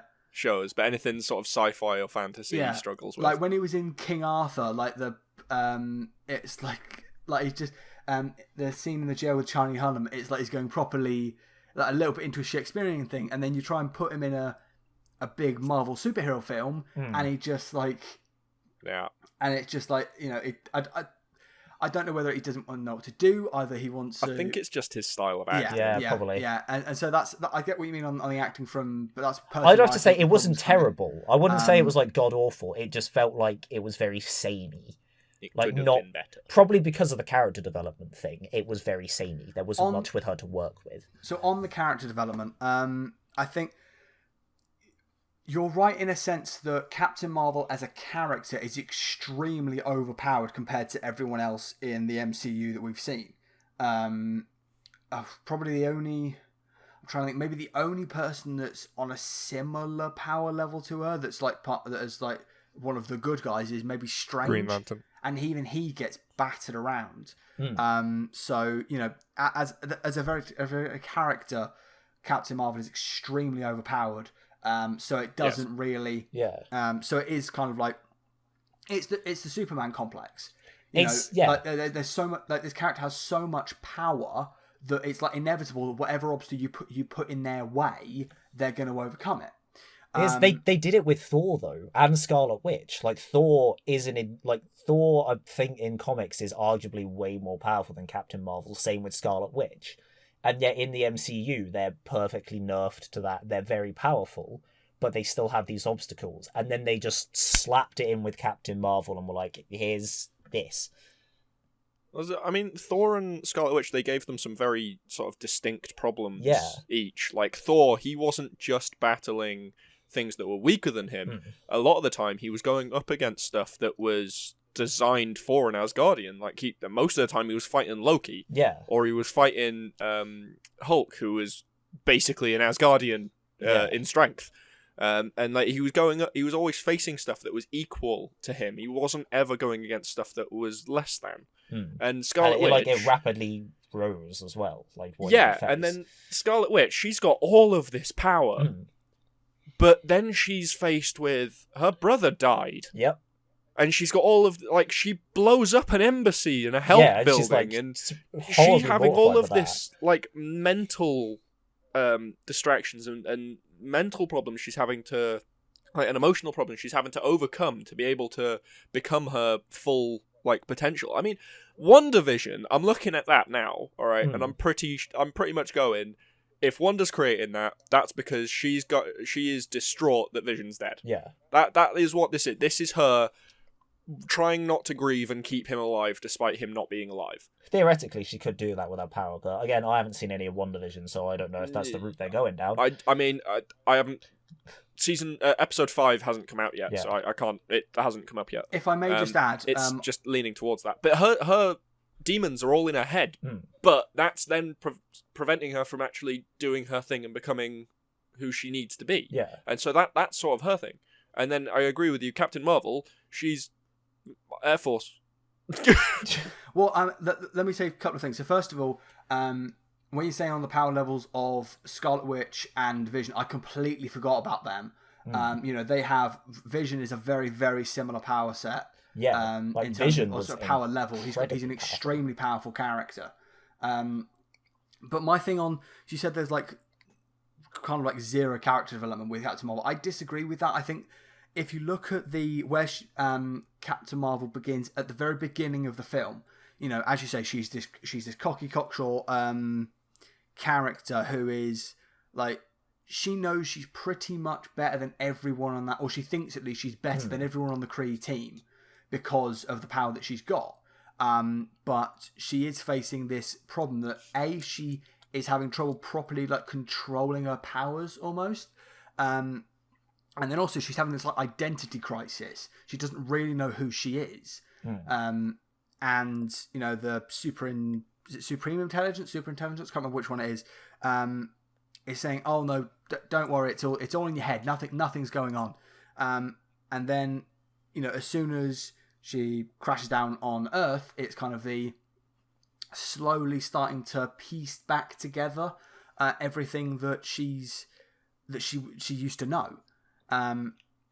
And although I do think maybe there could have been a bit more, because I think the only real conflict that really exists in Captain Marvel is the conflict of the realities of the Kree and what their mission is with Ronan versus the the realization of what she's been helping to do from Carol Danvers. Yeah, that's the main conflict in that story. And I think personally maybe there could have been a bit better of a conflict to really bring out the a bit more of a I should say maybe they're to give us a bit more of the character more than because as you say she does, I will admit, she does end the film kind of she ends the film with a bit more of a it's not portrayed very well is what I'd say.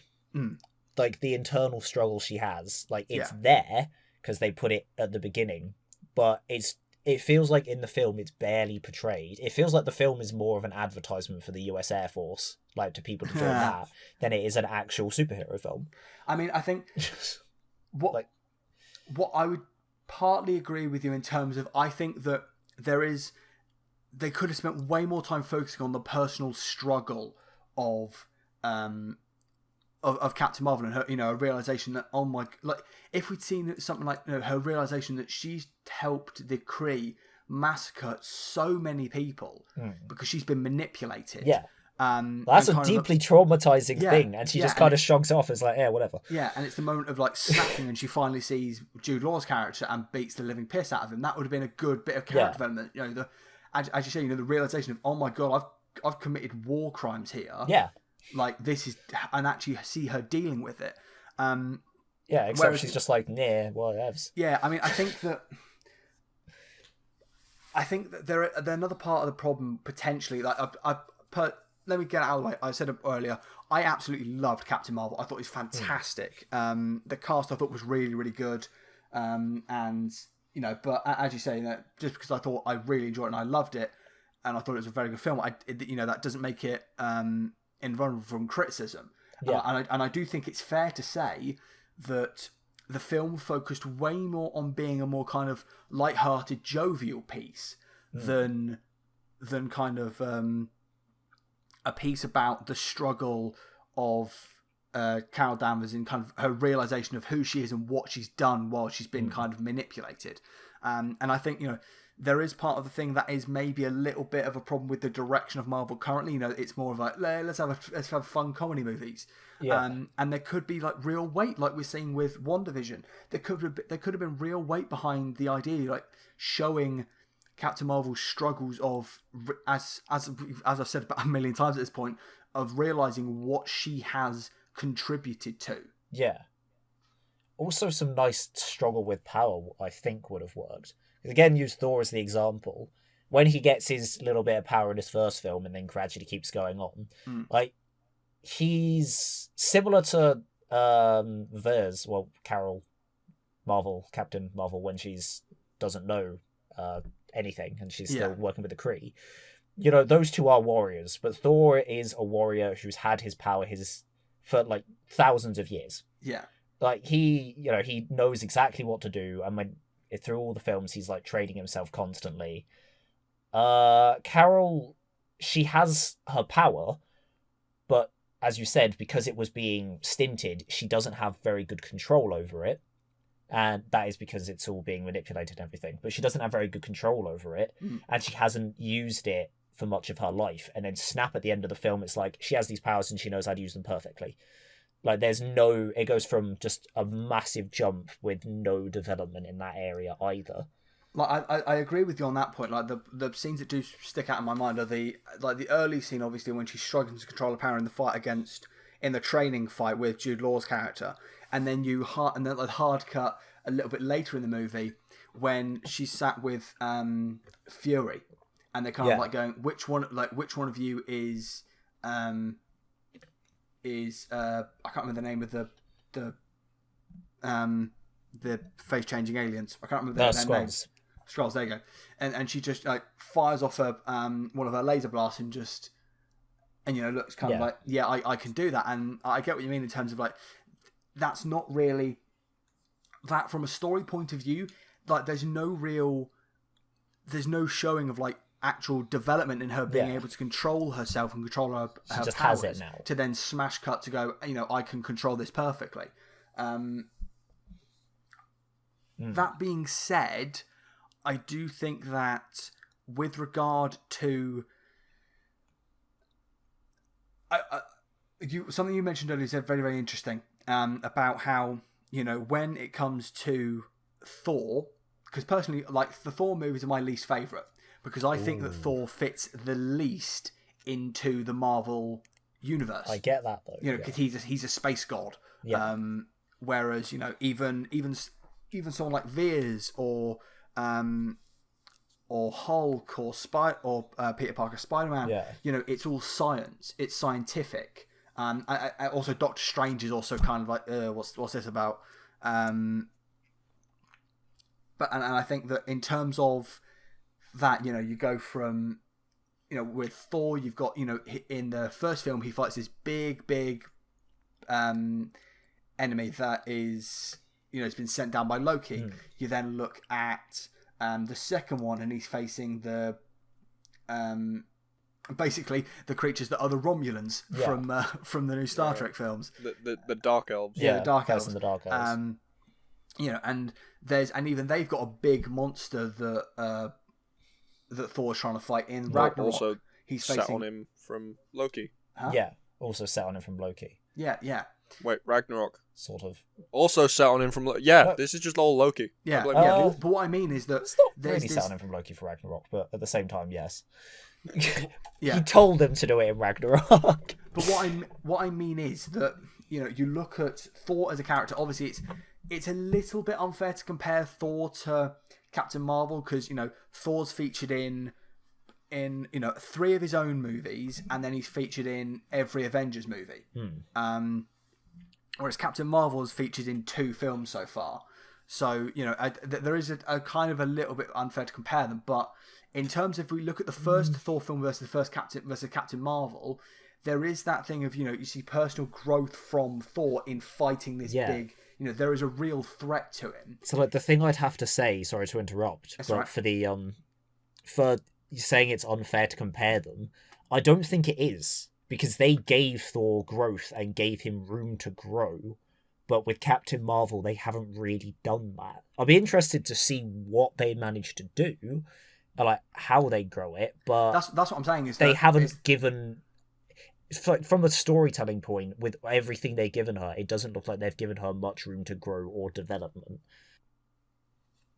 I see what you mean, like, but what I mean in terms of unfair to compare them, I mean that, you know, Thor has had all these films to grow as a character. You know, we've seen this development from him, and you know that they have given him time to put obstacles in his way so he can overcome this, so he can grow as a character. Blah blah blah blah. With Captain Marvel, we've got her standalone film where she, you know, it's meant to be her, you know, big first solo piece. And as we said, you know, there's not really a big constant evil that she's got to try and overcome. That's when you would get character development. I agree with you that from a storytelling point of view, with Thor, there is actually room for him to grow. But with Captain Marvel, they've not given her the space to. Yeah, they've not given any kind of way for the character to grow. They had that problem. See, again with the first Thor film though, he wasn't fighting big monster the entire thing, and that wasn't his development.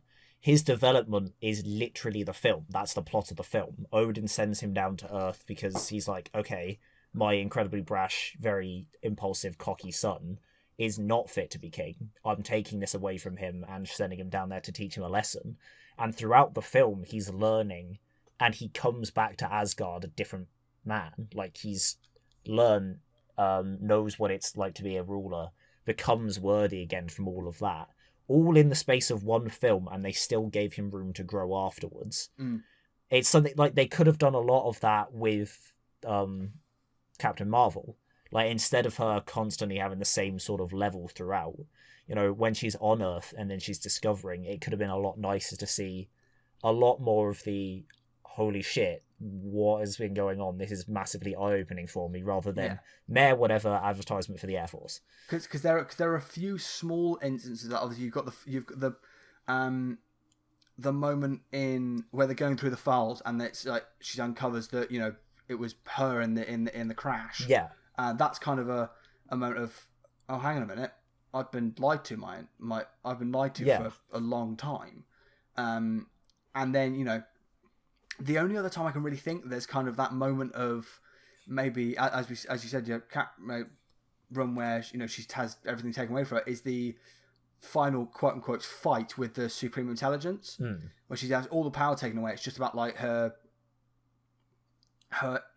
individual fight and her individual will to beat it. But it's still like, we haven't seen any. It's gone from all of her power, which doesn't know how to control it, goes down to Earth, suddenly knows how to control it, sees how she's been lied to and how she's been manipulated by the Kree, and there's this big fight now where she's now no longer got her powers, and then she's beaten the Supreme Intelligence, snap of the fingers, and now she takes out everyone with one poke.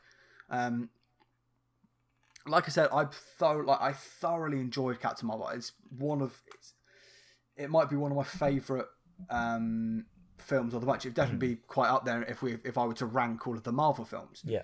But you're right in terms of the use I think of the character of Captain Marvel is probably the best way to put it. So I agree with you in that sense. I think what you have to be careful of as well is what they did with the story and how they wrote it, because the difference between an origin story and character development story are very different. Yeah. So like when it comes to Thor, you don't need a backstory. Thor is Thor. Thor is a god. You've heard of him in some form, from whether it be from the comics or Norse mythology. Yeah. You know what Thor is, what his powers are. All they needed to do was introduce him and then give him a little bit of character development to bring in what the personality of this particular Thor was. The same with Spider-Man. You've heard his backstory so many times. Yeah. Marvel didn't see fit to put it in. That was a good decision. So all they did was a little bit of character development here and there, and they're still building on that. And then Iron Man, you look at him, they split Iron Man 1 in half. The first half of the film was essentially the character development of... It was a very good way they did it as well. Yeah, they split it of like... It was origin and character development and origin in like the first half, and then the second half was how does he now use this power properly, and then it ended on a good bit of character development as well of I'm not selling weapons anymore. Yeah, like he's like the realization thing. Yeah. But then when it comes to Captain Marvel, they tried to throw it all in one, and it didn't quite work. Because on top of all that, they were trying to bring out this personality that she's got, and it didn't work. Like, personally, I didn't feel connected to the character at all. Yeah, that's something. It felt like she was always, oh, well, I'm better than everybody else. And then that, for me, that carried over into Endgame. Yeah. And in Endgame, like, the thing of, I'm not coming back. She does give off this vibe of... She gives off the vibe that Thor did at the start of the first film of, I'm better than everyone else, I'm more powerful than everyone else, me, which is what Thor had at the beginning. It'd have been better if they just didn't bring her into Endgame. Yeah. I think I'd look on her character a lot better if she wasn't in Endgame and they took the time to develop her character more in another film. And then bring her into a big meet up as her better, or at least if she was bring her into Endgame and have her be, oh well, I'm supposed to be doing this, like a little bit more unsure.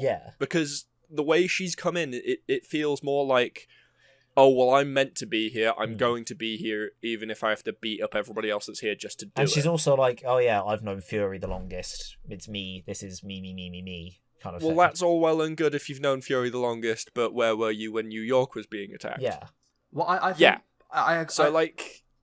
they need to she rocks develop up and tries her to be more. Yeah, they put her in to rock up to be the hero and take it away from everyone else, despite the fact she's had no development and she's kind of had this whole thing. That's it. They pop her in to be the big, powerful hero who smashes in to save the day, when they could have used Thor or Scarlet Witch. Yeah. Or a group connection of all of them. Honestly, I think this is something that Justice League actually did well, is when they brought Superman back, they made him do very specific things. They didn't say, oh, come in, you can save the day while we'll just stand here and do nothing. They actually they got the team work bit right. Because then when they...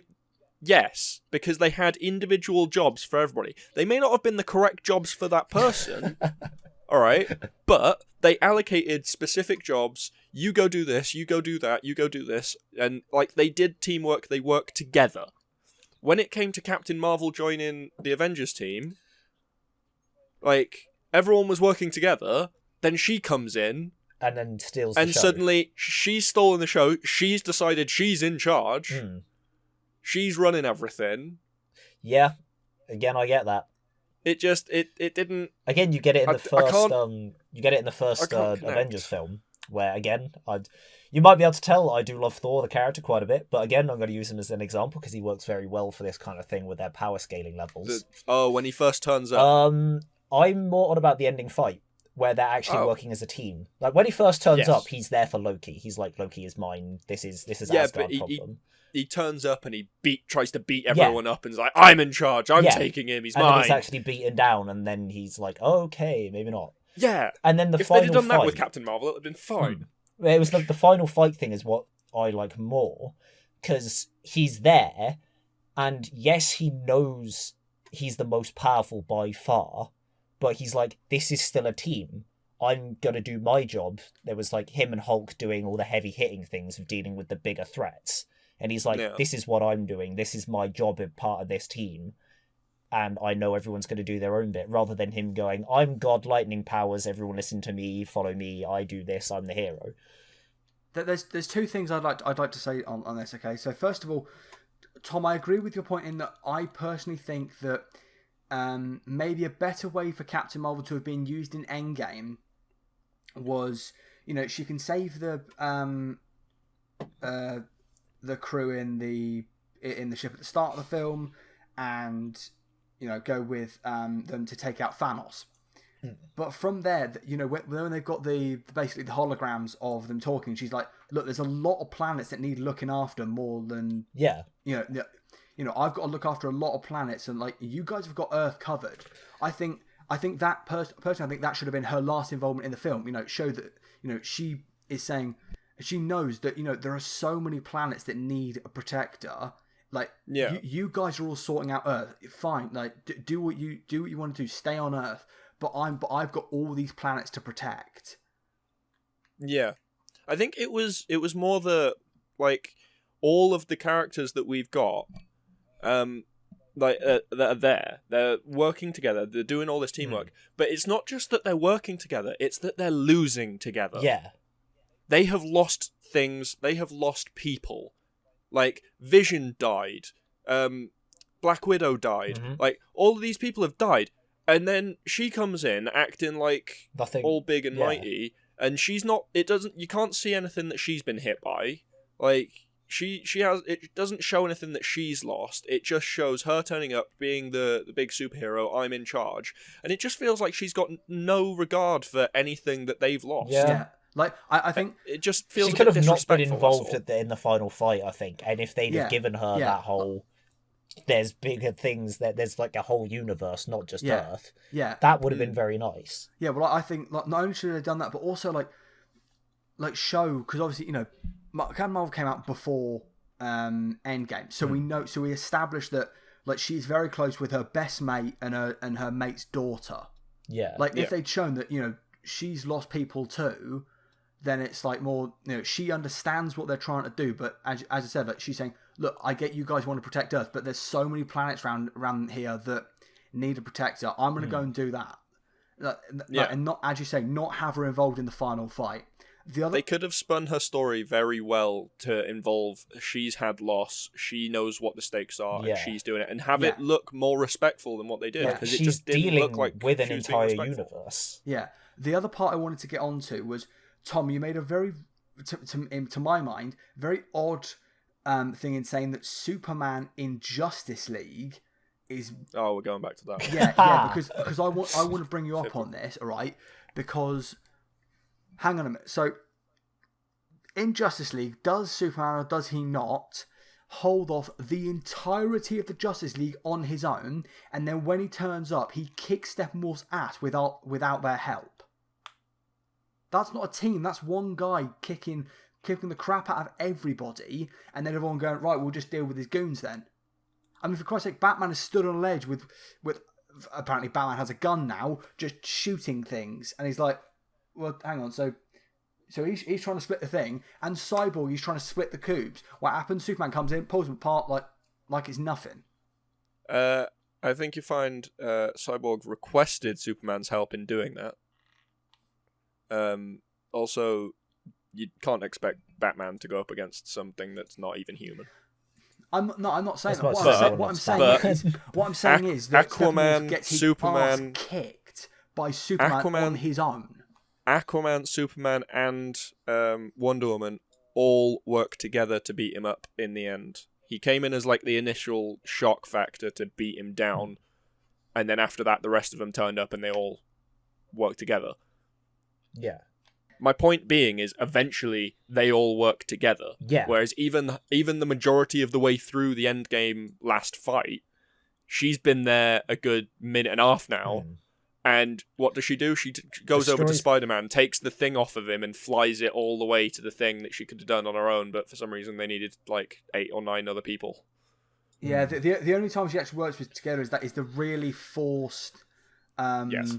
It felt really, very forced, really but I enjoyed it anyway. Like I don't get me wrong. I understand it, I get it, Yeah. and I love the idea, Yeah. but they could have done it so much Yeah, better. that was my exact thought. That was the exact thing I said when I came out of the cinema. I looked at it and went, "That is an awesome idea."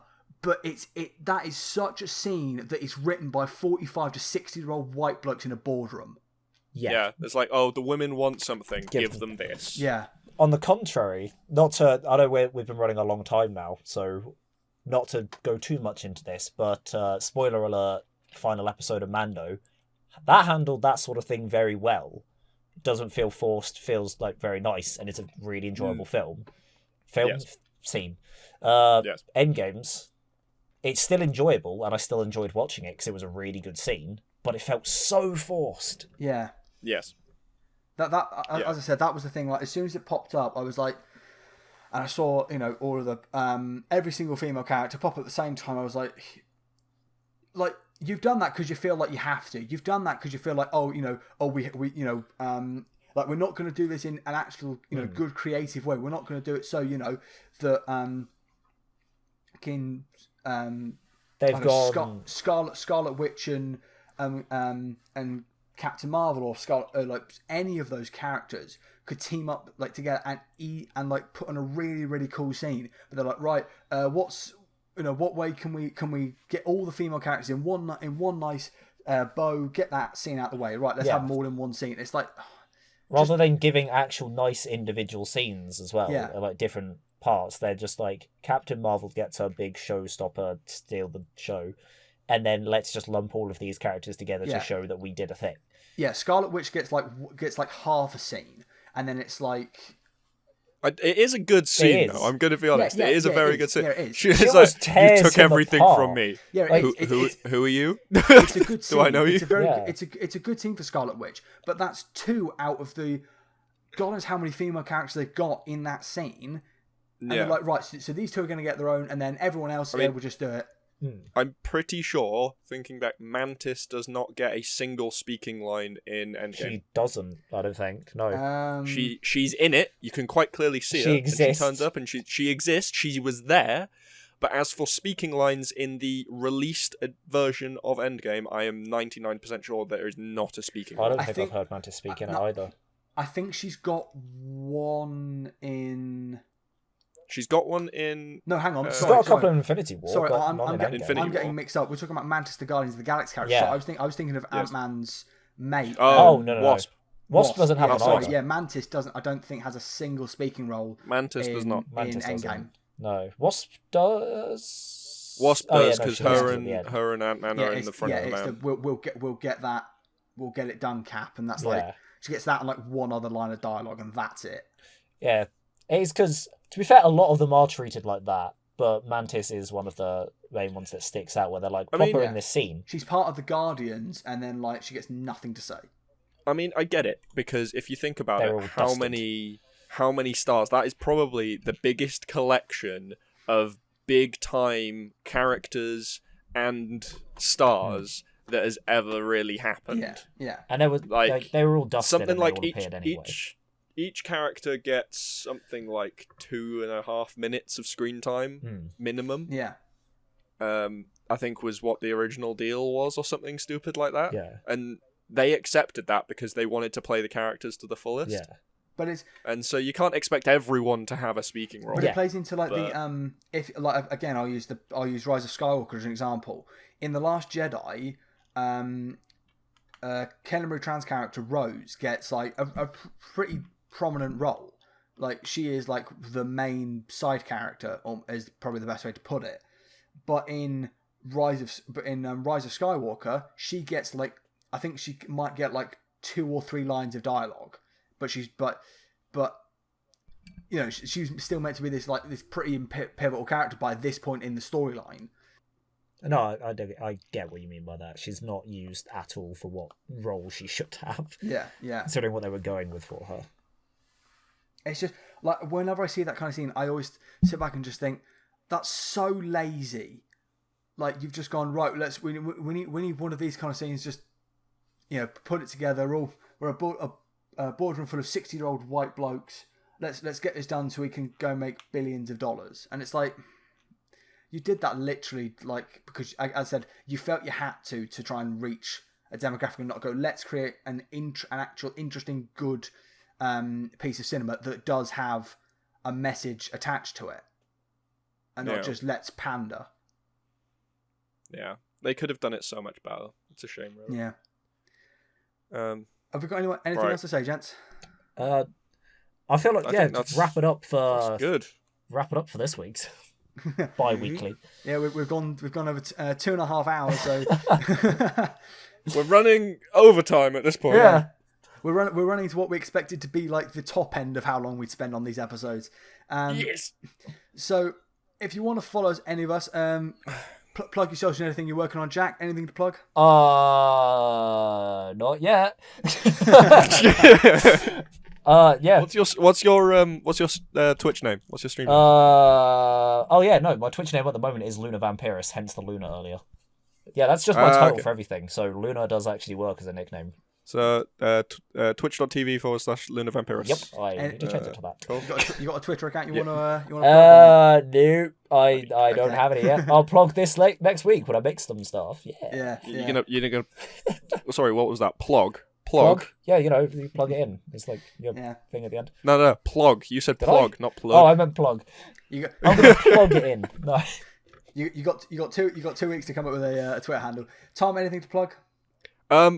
I mean, I don't have a custom YouTube URL at the moment, so I'm just going to leave that in the. We'll put that in the comments below. Yeah. But yeah, twitch.tv/GriffsXBlues. That's about it. I don't really have anything else. You've got quite a lot upcoming. I've got from what I understand.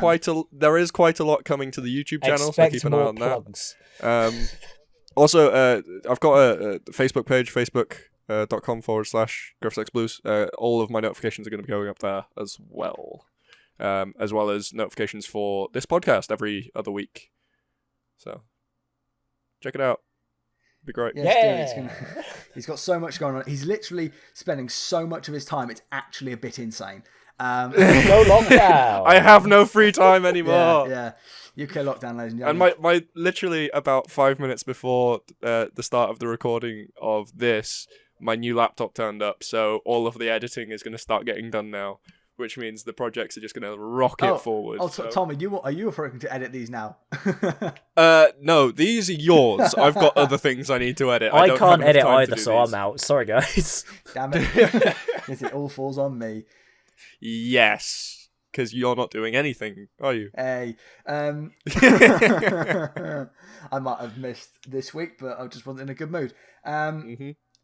Yes, you can find me on Twitter at Wilbo_99 for my rantings and ravings, basically Wilbo. on my attempt to be an amateur games journalist. And the only other place really is youtube.com/bloodybrilliantgames for a weekly dose of round up in the news of anything going on in video games. As well as that, I'm also going to be probably trying to get some opinion pieces. There was a one on Peter Moore and Lootbox that I was very tempted to do, but I never got around to it. But stuff like that, so be sure. Also, of course, follow the podcast, the How to Adult podcast, on probably what we're doing, SoundCloud, YouTube, all the good stuff. Everywhere, and probably apart from Spotify, where you can find podcasts. With that, thank you so much for listening to this first episode of How to Adult. We shall. I was about to say come back next week, but we're not doing this next week, are we? Come back bi-weekly. Bi-weekly. Yeah, we shall. 2 weeks time. We shall see you in 2 weeks' time. Where, if you're lucky, you might get another 2.5 hours. That one is topic of that one is Star Wars, is it not? So we're gonna have Yayan here, so we're gonna have a rant about the Republic. Hey. I think we should. Yeah, we'll do Star Wars. Oh Christ! Oh God. Okay, thank you so much, everyone. See you in 2 weeks' time. Bye.